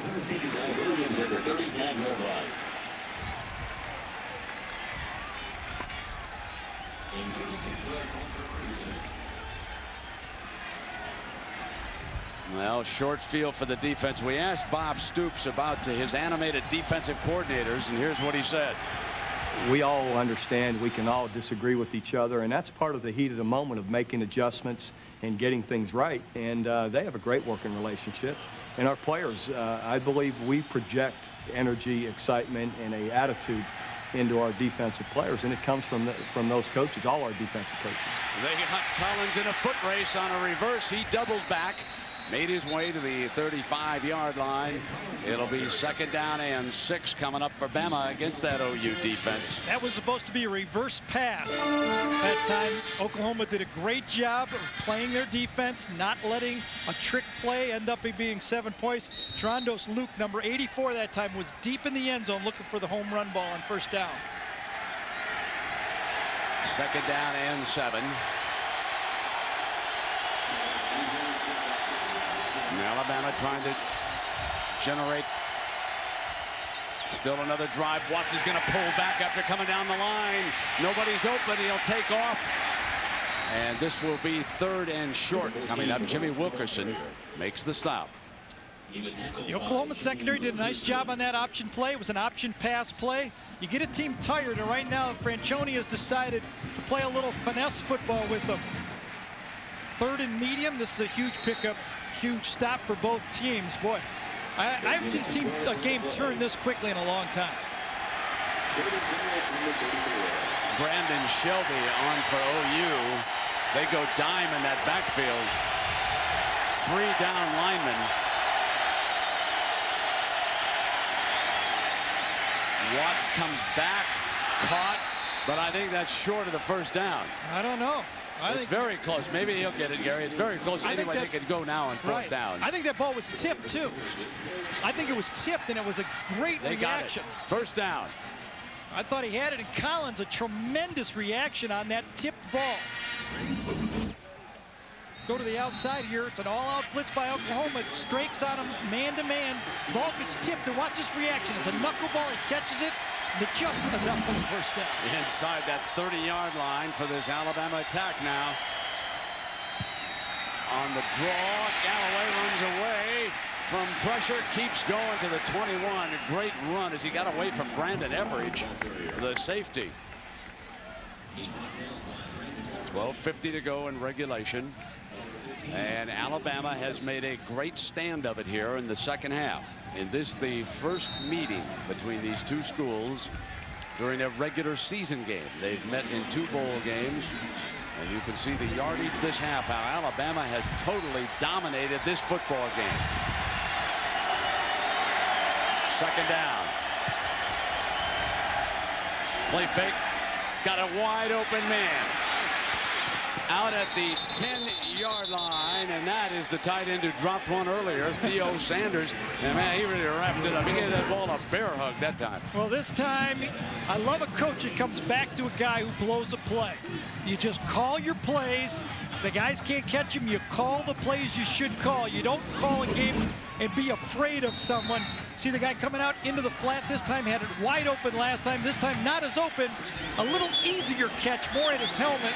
And this time Sanders says, I'm not going to drop 2 in a row. I'll have to walk back. 1st and 10 for Bama. Just outside the OU 10-yard line. And Galloway tripped. Never able to get it going there as he slipped up on that play, and it'll be 2nd down. You look at that scoreboard in 12 minutes, and I know Franchione and his staff, they've already decided, but the field goal team has not kicked well, but they're only down 6, and if they cannot penetrate and get well inside that 10-yard line, they've got to at least think about Ziefel again. This will be 2nd and goal now at the 12-yard line, so the wheels are turning over there. And Ziefel, who has kicked low here today, he did make one earlier. 2nd down. There was movement, but he got back. Play fake, Watts again. Harris is picked up.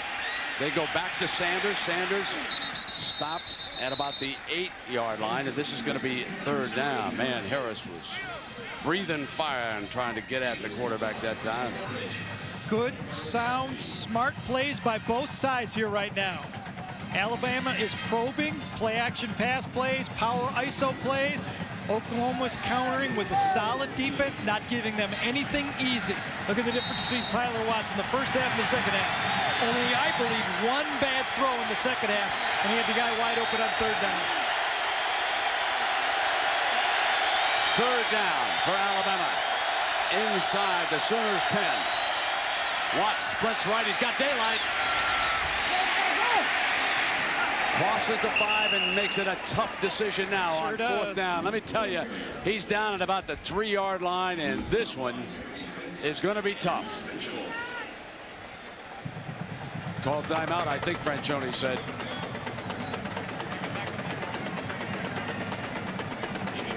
Maybe he didn't. Yes. Yes, he did. It's a tough decision. He said it. Real he tough said decision. it immediately. He wants to think about it. He wants time. He wants input.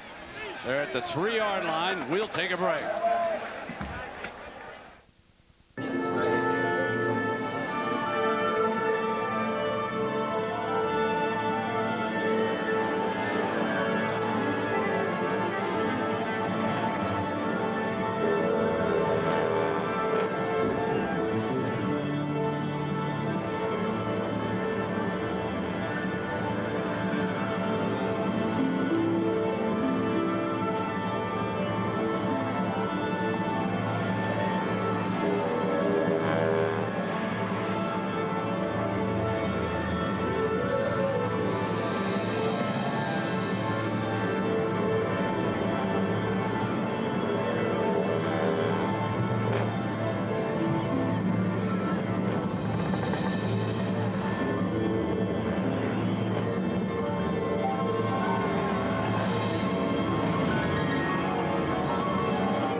Hand me that there, French? Yeah. Oh! What do you think? I got that insurance or something? What? It puts money in your wallet in case you're like flat on your back. What? Never heard of it. Well, you can get it at work. Get what?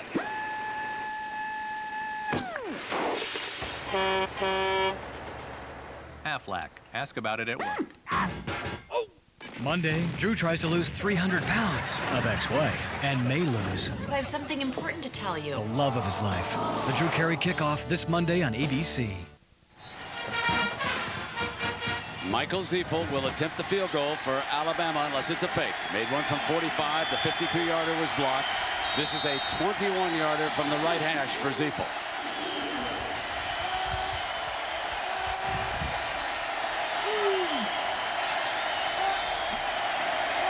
Fake. Bearden. Touchdown, Alabama! Oh, baby! Lane Bearden, the holder, on the fake. Dashes in for the touchdown, and now Ziepel can put Alabama ahead with an extra point. What a kicking game the Crimson Tide showed up with here today. What a special teams performance. Onside kicks, 2 of them, block punts, 2 of them, fake field goals. It has been incredible. They have just kept Oklahoma off balance, and that's a great call. Now Great for the call. lead.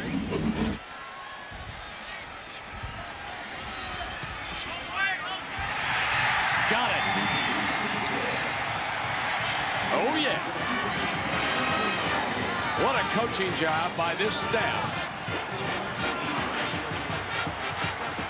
As Bearden, the punter, who opened the game with an onside kick, dashes in on the fake field goal for the touchdown that gives Alabama the opportunity to take the lead, and they cash in.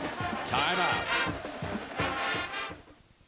You know, I don't know what my mother calls me more often, Jimmy or... You must be hungry. At her table, there's always a helping of whatever you want as much as you want. Just like Olive Garden's never-ending pasta bowl. Have Alfredo with penne.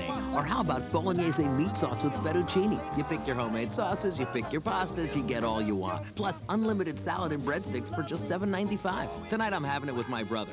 Mom calls him... Did you eat yet? Olive Garden, when you're here, you're family.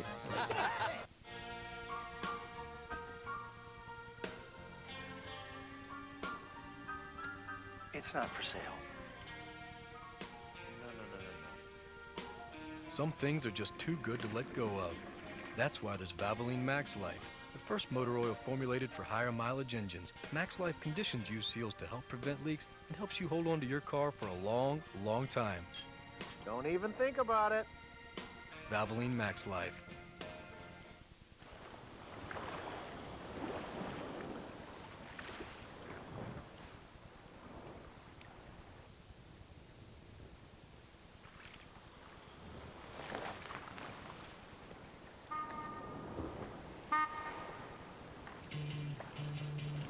A million uses and counting. The 210 horsepower supercharged Nissan Xterra.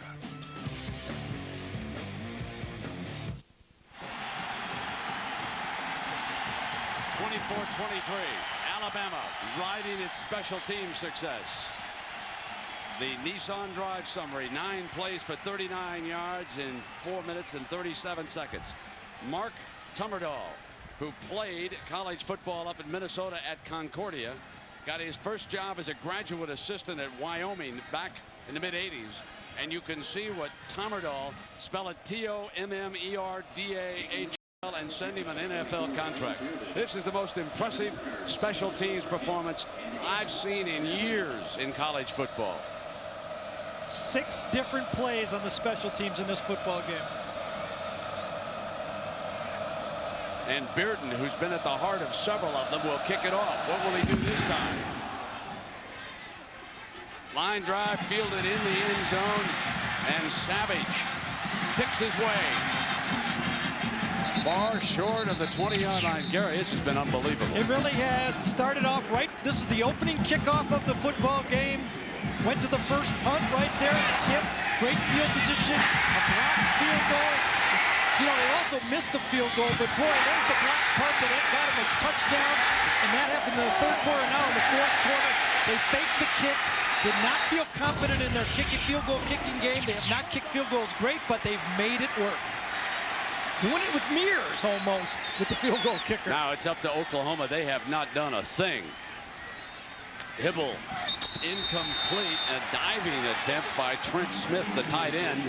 And suddenly it is second down and 10, and there's just no enthusiasm right now for OU. Well, Quentin Griffin has not been able to get off at all. He went for 237 yards last week against Tulsa, and everybody said, all right, we got the physical run game going.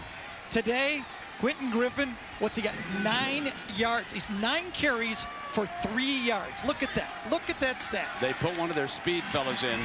Ronaldo Works, the junior from Tulsa, has come in, and you would not expect him to be a decoy. He hasn't seen much action today, and it was high and incomplete.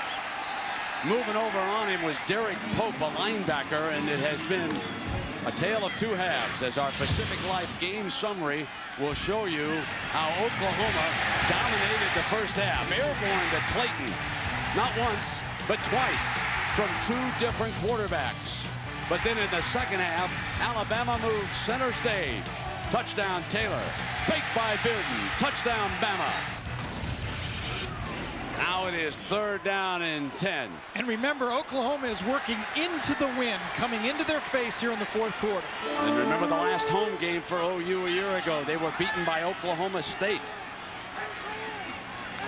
Nate Hibble looking for the open man. Right at the first down marker that time. Clayton. He's short. Did he come back inside it? He did. Came back to the ball. I think he's short. That was my first view from up here. It's very, very close. This is Nate Hibble's best throw of the second half, but there's not much to choose from.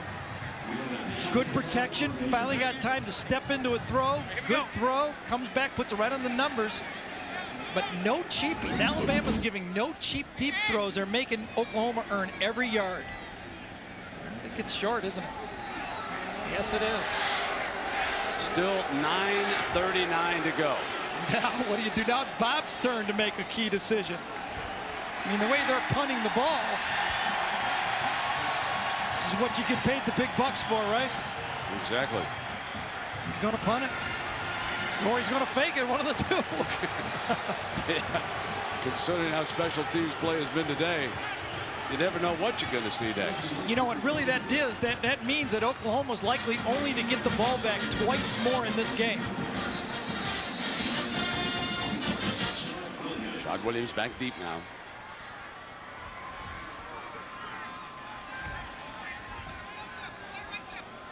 So we're going to take a break with 9:39 to go. And Bama up a point.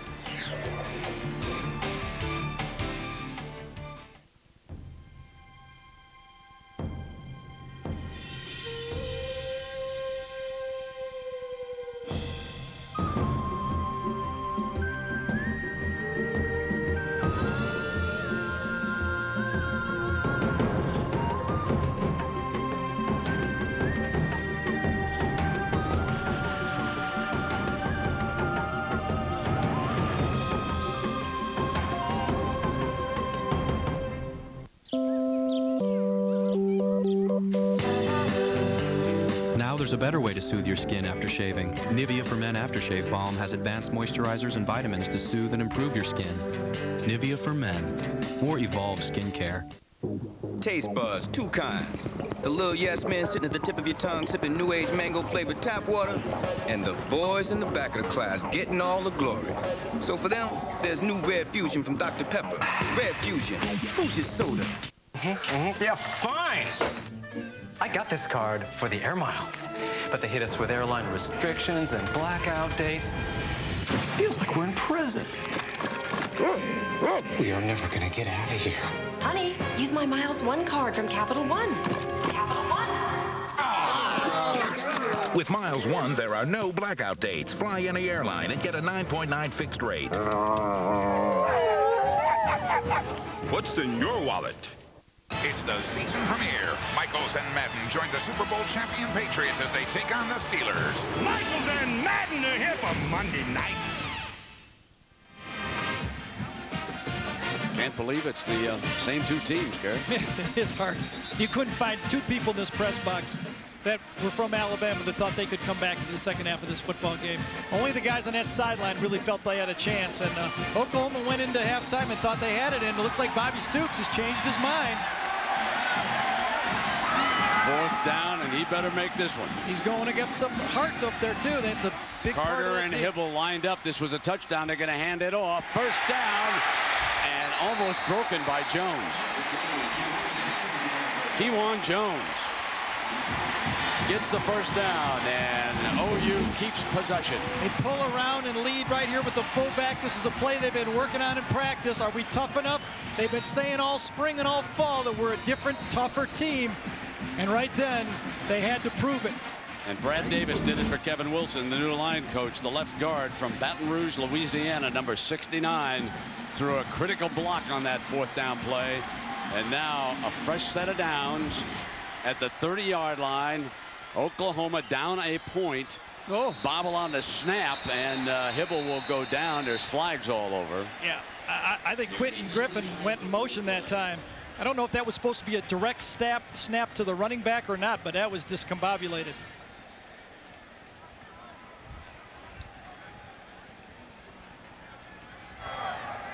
Prior to the snap, false start, movement in the offensive line, 5-yard penalty from the previous spot, still first down. Well, time permitting, stay tuned for the Thrifty Carvana postgame report. We'll have scores and highlights from John and Terry from across the country. This one's still got a ways to go, though, fellas. 9:10. We approach the top of the hour, close to 6 o'clock. Every time you think you got this football game figured out, you get one of these games that just turn it all inside out, don't you? Yeah, absolutely. First down and 15. incomplete. Smith had to go diving again, and let's check in with John Saunders in New York. Brent, we told you that Stanford was up on BC, but back comes Boston College. Derek Knight busts through a huge hole, 12 yards for the touchdown. Boston College, you can see, takes the lead with 36 seconds left. That's where it stands right now, 34-27. And Miami has just scored again. They lead Florida now 19-10, just about halftime there. Brent. All right, John, and here Alabama has stormed back in the second half to take a 24-23 lead on Oklahoma. Second down and 15 for the Sooners. And the slant is knocked away beautifully by number 9, Anthony Madison, the sophomore from Thomasville, Alabama. Anthony Madison has come in for Herschel Bolden. That's where Bolden was playing in the first half. Now number 9, who they say had a great spring. Look at him react to this play. Was it interference? He might have come through his back, but you know what? He got his hand on the football, and I think that's good defensive play. Well, here comes an even bigger play for Oklahoma, if you will. Now, third down and 15. When you have minus 9 yards in the second half, they're all big.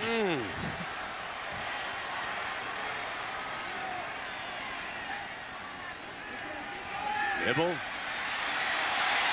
runs away from trouble, but he won't get the pass off now. He throws it away, and there's a penalty flag. The linesman threw it right at him as he just... they might call it intentional grounding. Yeah, absolutely. Nate Hibble on the pass rush, his eyes are going down to the rush. He's not keeping him downfield. As this pocket starts to collapse on him, and you'll see Alabama's only bringing 3 guys. The pocket collapse, and right away his eyes come down. He doesn't have him upfield, and then right at the end of the play, he throws it, and I think they're saying it might have been intentional grounding. There was no one there. Boy, 3-man rush, and they're just putting pressure on him.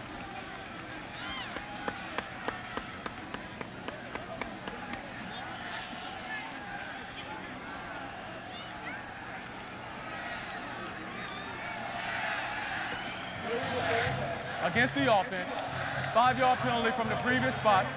Also loss of down, 4th down. There'll be no fake this time.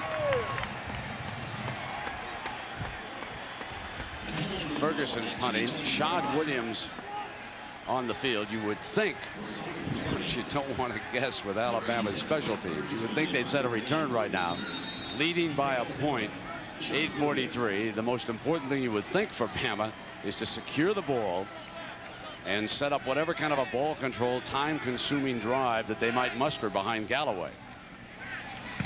And this is a shank punt. This gives Alabama an opportunity for the upset. Half a field to play with 8.5 minutes to go, and they lead it by a point after the 27-yard punt.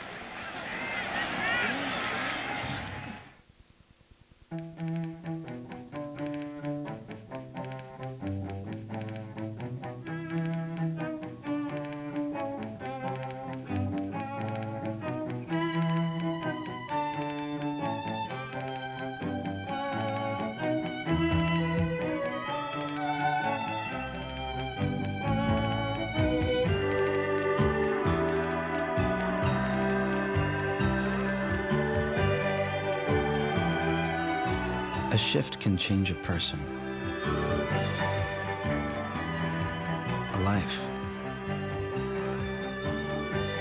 the world, or it can simply change the way you move through it.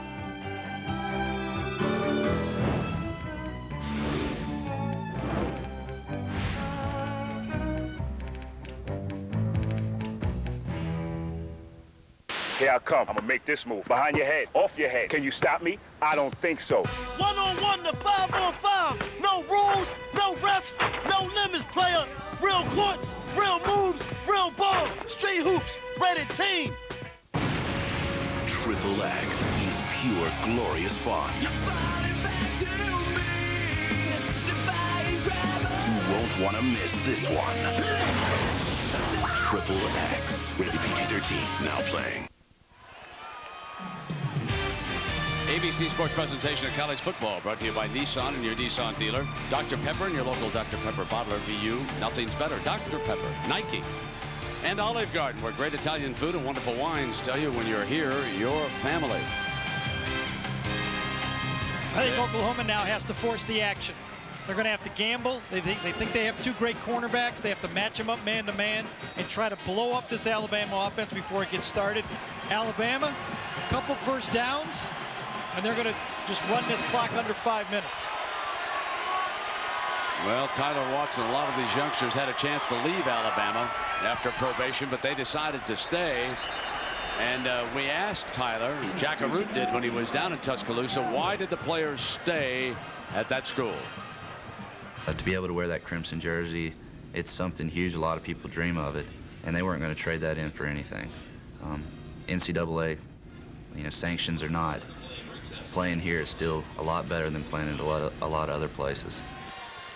So there you have it, as the youngsters are 8 minutes away from a big upset of Oklahoma here. 2nd down and 5 for Watts and Galloway and the Alabama offense.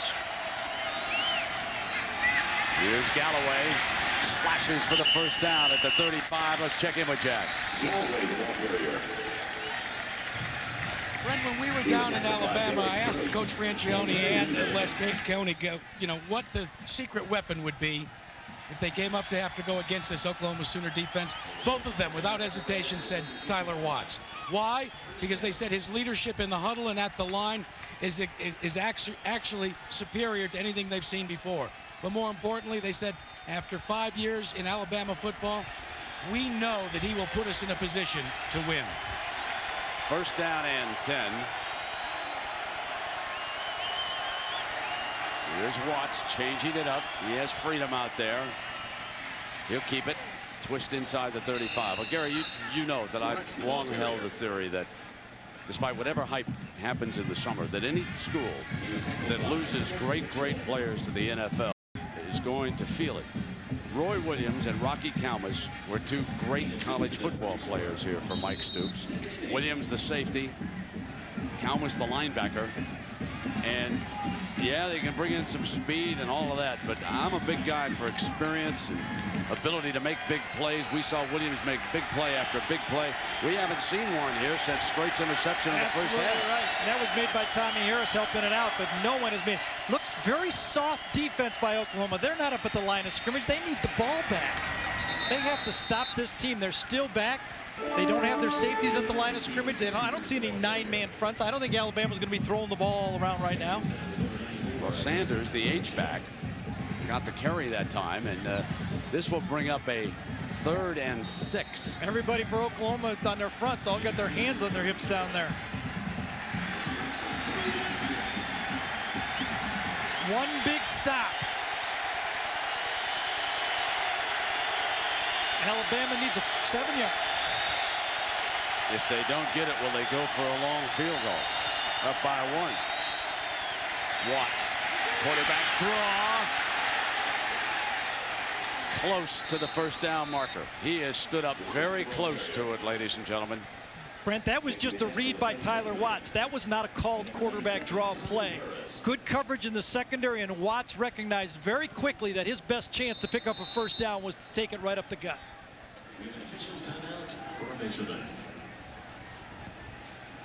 So here come the sticks. 5:36, and if you're a Oklahoma fan, the measurement doesn't get any bigger than this.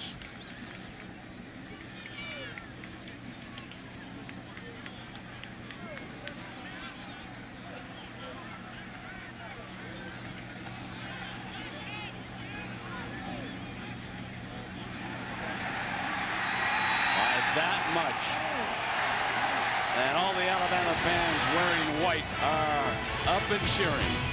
Next Saturday, we've got a football regional doubleheader on ABC. Ohio State takes on Washington State, USC, Colorado. Then at night, of course, you'll see Nebraska, Penn State, or Texas, North Carolina. 5.5 minutes to go. Alabama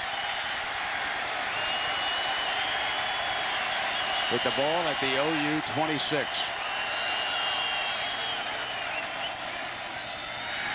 on first down, incomplete. They stopped the clock, 2nd and 10. What do you think about that call, Gary? Well, they tried to get one out there in the flat. I think goal line defense was on the play, and I think you trust your senior quarterback to do it, but big number 97, Tommy Harris, blew that play up, and Watts smartly threw it away. I like the way Alabama keeps attacking. They just keep probing, keep attacking, nothing. They're trusting their 5th-year quarterback not to make a serious mistake. 2nd down and 10.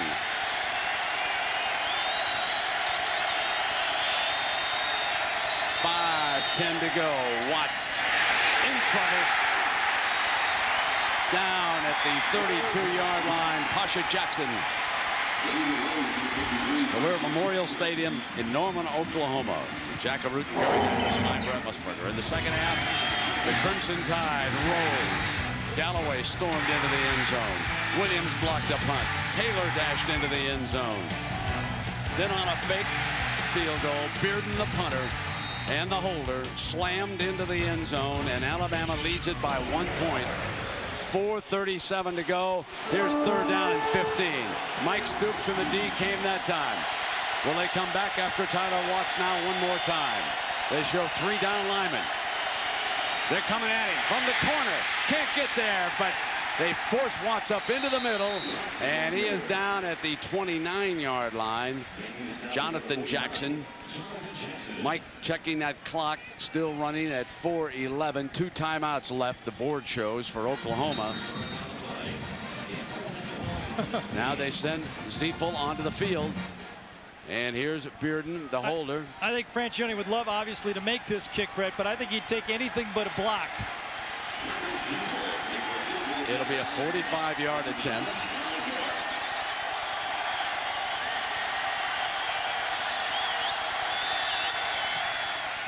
Strong leg. Boom.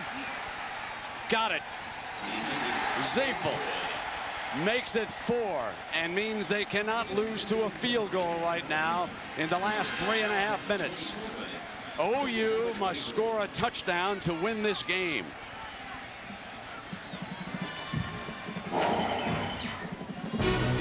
Let's look back to 1963. Bud Wilkinson, a fair ground. Watch this pass by Broadway Joe. None prettier than that. And in the Orange Bowl, Alabama beats Oklahoma. Remember, they played 2 bowl games. They tied in the Blue Bonnet Bowl. That one won by Alabama. So they're 1-0-1. And they are 3:37 away from a second victory. Broadway Joe's probably down there at the Loxahatchee Club in Jupiter, Florida, probably watching this one, sitting on the edge of his chair, having played about 18 or 36 today, Gary. Well, I'm sure he's watching now, I'll tell you that, but he's not playing an extra 9 with this game going down like this, 3:37. Oklahoma has to think 4-down territory. They have 2 timeouts. Anything close, they're going to go for it on 4th down. Remember, they burned a timeout to go for it on 4th down last time, so they only have 2 timeouts left in the game.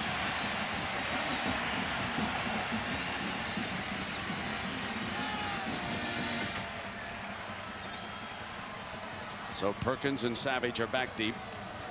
Taking off at the 44, Bearden. Deacon Simmers, 28 Perkins, Savage. Let's change that when they called one. They have 2 right now. 17 yards passing in the half. 3 of 16. My.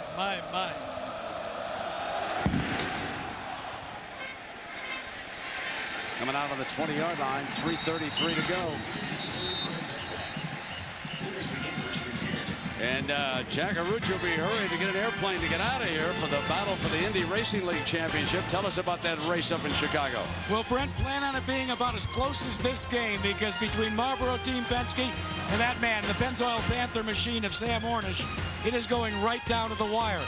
But they've also got an awful lot of different competitors. We've had so many different winners this season, Brent, that it's not necessarily do you win the race, it's just get enough points to take it to Texas next week. 3:32 to go for OU. They're 80 yards away, and they must score a touchdown.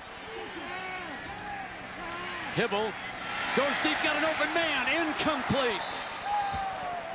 Fagan was wide open that time, and Hibble overthrew him. He did. He needed to throw that more on the line that time because Wayne Bacon, the safety, once Hybl gave the little hitch fake to the outside, Bacon, the safety, was climbing all over that throw. And if it would have stayed in the field down that deep, Bacon, I think, would have ate it up. He needed to shoot it right over that defensive back hard to the outside. Too much air. Alabama keeps 4 defensive linemen, keeping the pressure on the offensive line. Inside, shuttle pass. Ronaldo works, looking for daylight. Ronaldo works out to the 44-yard line and out of bounds. He's a speed burner, 24 yards. In fact, when we talked to the coaches yesterday, they said that Works is really the only back with breakaway speed, the long speed. Here's the shovel pass inside. Works gets it, cuts back very smartly this time, and then his speed allows him to get around the corner to the outside for the biggest play of the second half for Oklahoma. 3:18 to go.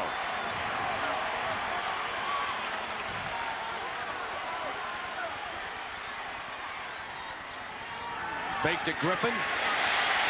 Hybl underthrew and incomplete.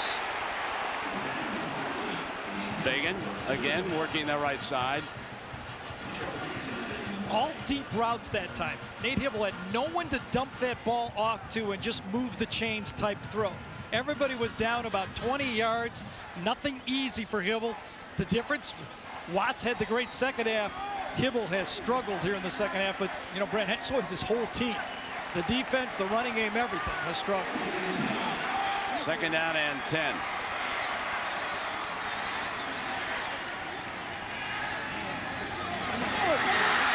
And was that a lateral? No, it was not. Incomplete pass. Savage. Another one of those screen passes to the wide receiver that was thrown to the wrong hip.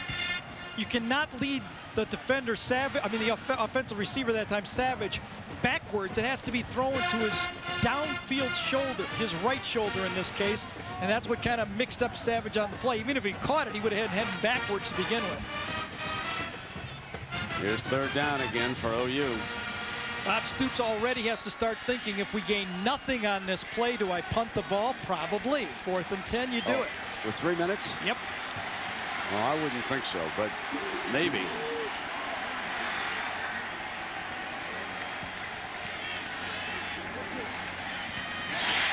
Got him, reaches for the first down. Antoine Savage. Yep, right across the yellow line, and if the yellow line is correct, he got a first down.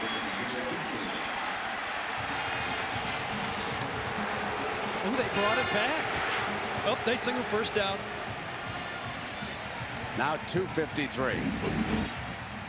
See it coming right in the middle, right there. That's the ball, and watch it just pitch. Savage just catches that ball, goes outside, and then cuts back right underneath Trent Smith that time. Perfect throw. Catches it, reaches out. I think that's a good call. First down. Now with under 3 minutes, it's 4-down territory the whole way. We're watching it. I'll tell you, Brett, Alabama has not backed up. They're not in a prevent. Because of this. And Works with his speed, breaks free again and still going. Needs a block. Down the sideline, inside to the 7-yard line. Ronaldo Works makes perhaps the biggest play of the game. 39 yards for Oklahoma as he came down the sideline and then crashed back across the 10. And OU will take a timeout. The second shovel pass, huge shovel pass. This time it was defended very well, at least positionally, by Alabama, but no one could come up with the tackle. And Works showed that the coaches were right. He's got the fastest breakaway speed of the team, and he almost broke it away all the way. Very easy shovel pass. This should have been stopped. This should have been defense. Look at 3 guys right there that could have made this play. But he runs away from 3, cuts back, and boom, down the sideline for a huge play. And the offense will huddle up on the sideline. Remember, Oklahoma needs a touchdown. Timeout. Okay. Took care of the spark plugs, flushed the coolant. The brakes were shot, so I went ahead and took care of those. Greased and lubed it, cleaned out the injectors, replaced the air filter, the fuel filter, rotated the tires, and changed the oil. Thanks, honey. More ASC certified master technicians, the top mechanics in the country, use Valvoline motor oil in their own cars over any other oil. out the garbage? Sure did. Separated bottles from cans. One of the bags was leaking, so I double bagged that. And the roof's going to need some work. I can get to that next week. So Ronaldo Works has given Oklahoma a shot in the arm with his speed. 2 huge plays down the stretch for number 47. And the key thing is here, Gary, we've got 2:15.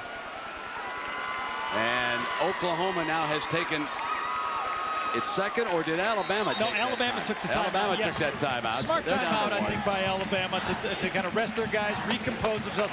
This, I mean, Alabama's got to think right now in their own mind, let's make these 8 last yards here the toughest yards and learn every one of them. Remember, Oklahoma has not been able to run the ball all game, minus 31 yards on the ground.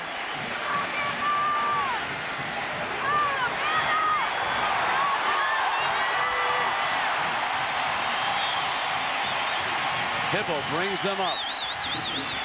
Jones is the running back. Yeah, Kewan Jones is in there. Here comes Jones. Touchdown! Oklahoma takes the lead. There's still plenty of time left. Ronaldo Works led the way. And Kewan Jones, the redshirt freshman from Jenks, Oklahoma, one of those schools that plays great high school football down here in this area, takes it in for the touchdown and puts the Sooners ahead. Same play that Oklahoma ran on the 4th and inches with Jones. And the scout report on Jones is explosive downhill runner, and that's exactly what he did on that play. DiCarlo.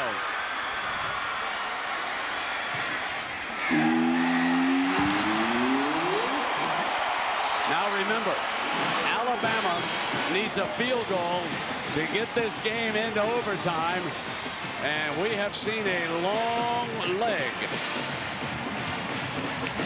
Seafull and the Tide are not quite yet finished. Watch the backside guard pull this time. Downhill play. Nice. Right there. That's the physical line play that Brad Davis provided. Remember, Brent? 4th down play was Brad Davis, and on 1st and goal from the 8, they again ran right behind Brad Davis on the pull. So here's the man, Seafull. Not going to be any more fakes. Next time they got to kick it. The shuffle pass. 2 shuffle passes. One, Works takes it and cuts back, and this one, he uses his speed to get outside. Alabama was well defended. They ran all their players there, but Works makes a brilliant run. That's just a great athletic achievement. Absolutely. By Ronaldo Works, right there. Number 47. And the reason Ronaldo Works doesn't play more is he struggles a little bit with the other parts of the game, the blocking, the pickups, the mental side of it. When he gets his hands on the ball, he can move it. Oklahoma wins this game, he'll be playing more. You can rest assured of that. The coaches won't forget his effort. But first things first, Tyler Watson, Alabama, will be coming out.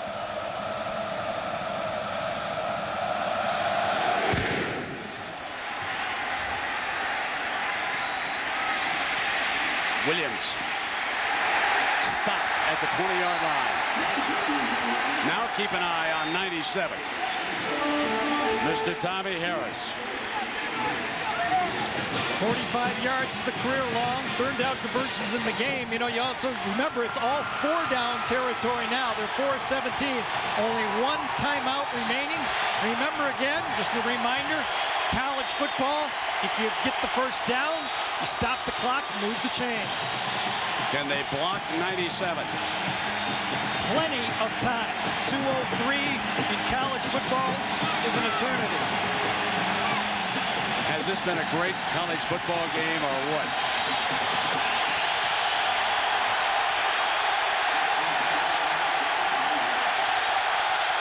Here's Watts. Tried to step away from the pressure. And he is brought down at the 20 by Pasha Jackson.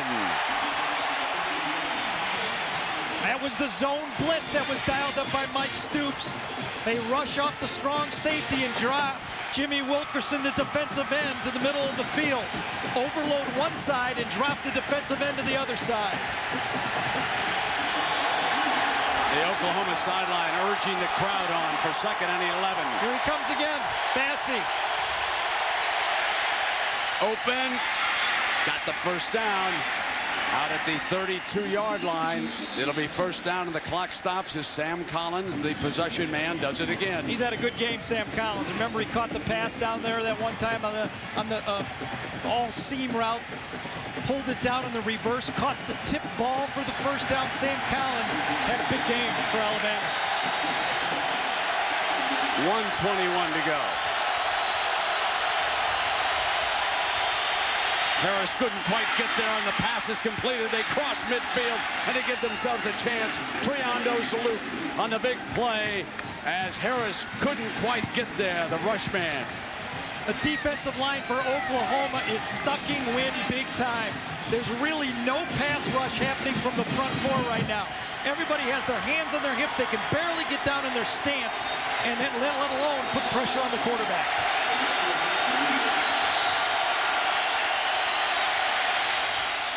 Incomplete, as Theo Sanders can't quite get the handle on that. And that time it was the Alabama center, Alonzo Ephraim, who did a great job of blocking in the middle of that offensive line right there, number 58. Ephraim's an all-SEC center matched up against the heart of that Oklahoma defensive line, Tommy Harris. Done a good job on it. Harris made some plays. Ephraim's made some plays.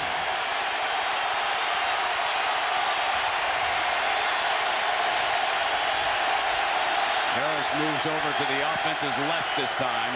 2nd down and 10. He's double teamed, got no chance, and the pass is complete.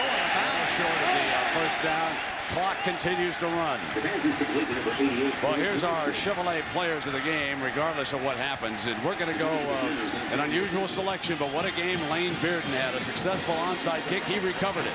A fake field goal. He scored a touchdown.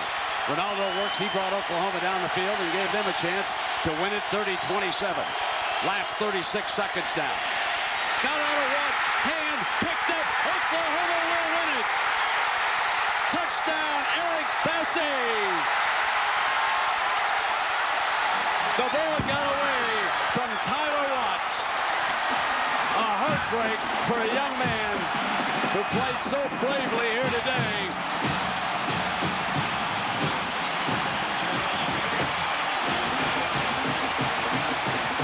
The ball slipped out of Tyler Watts' hands as he went to throw it, and guess who? It wasn't Roy Williams, but it's the guy that replaced Roy Williams. Eric Bassey was in the right place at the right time, picks it up, takes it for the touchdown. Watch. Watts comes back, goes to throw it, and it drops out of the back of his hand. Bloop! There's the fumble. Bassey scoops it up, and then the touchdown. The extra point is good. Well, what can you say, folks? Oklahoma survives. Will that be the headline up in Oklahoma City tomorrow? Goalpost is right in front of Watts as he throws this ball. It slips out backwards. There it is, free, tipped out, and there it is. And, you know, Bassey almost pulls a Leon Lett, puts his hands up a little too quickly here, and almost knocked down from behind. Bassey cannot even breathe. He is just, his chest is just crushed trying to suck air. Alabama needed about 10 more yards to get a shot at a field goal.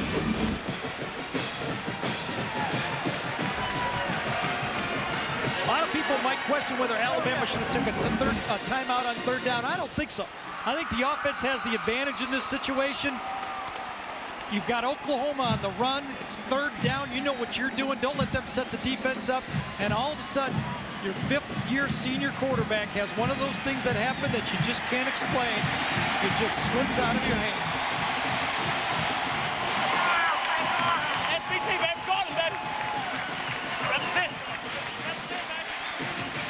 Think those guys sleep at all tonight, this coaching staff, after this one? I think one of the things they show is Oklahoma rushing minus 23 yards in this football game.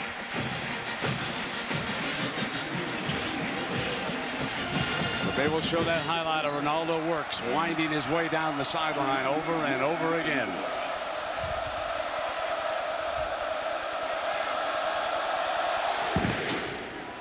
short kickoff. Fair catch at the 33-yard line. And let's thank some folks here. The executive producer of ABC Sports, Howard Katz.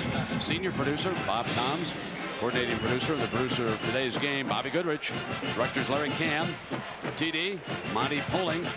Our associate producer, the Z-Man, Drew Kaliski. Associate director, Brian Fay. Technical manager, Mark Towie. And our production manager, Christy Bravey. Thanks to one and all, Brody Croyle. Trots onto the field to close this one out. The 45-yard return has sealed it away. Oklahoma's rushing game as down he goes at the 25. You know, Gary, you talked about the rushing game. Before today, the fewest yards ever rushing for OU was -11 against Colorado back in 1999. Today, -23 is the net total. Now, there were some sacks in there, and that does not. This young man had the play of the day. And there it is.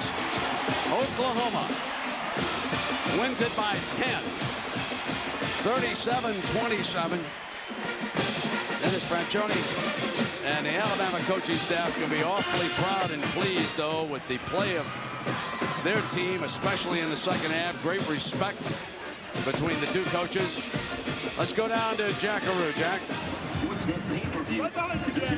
Coach, talk to me for a moment.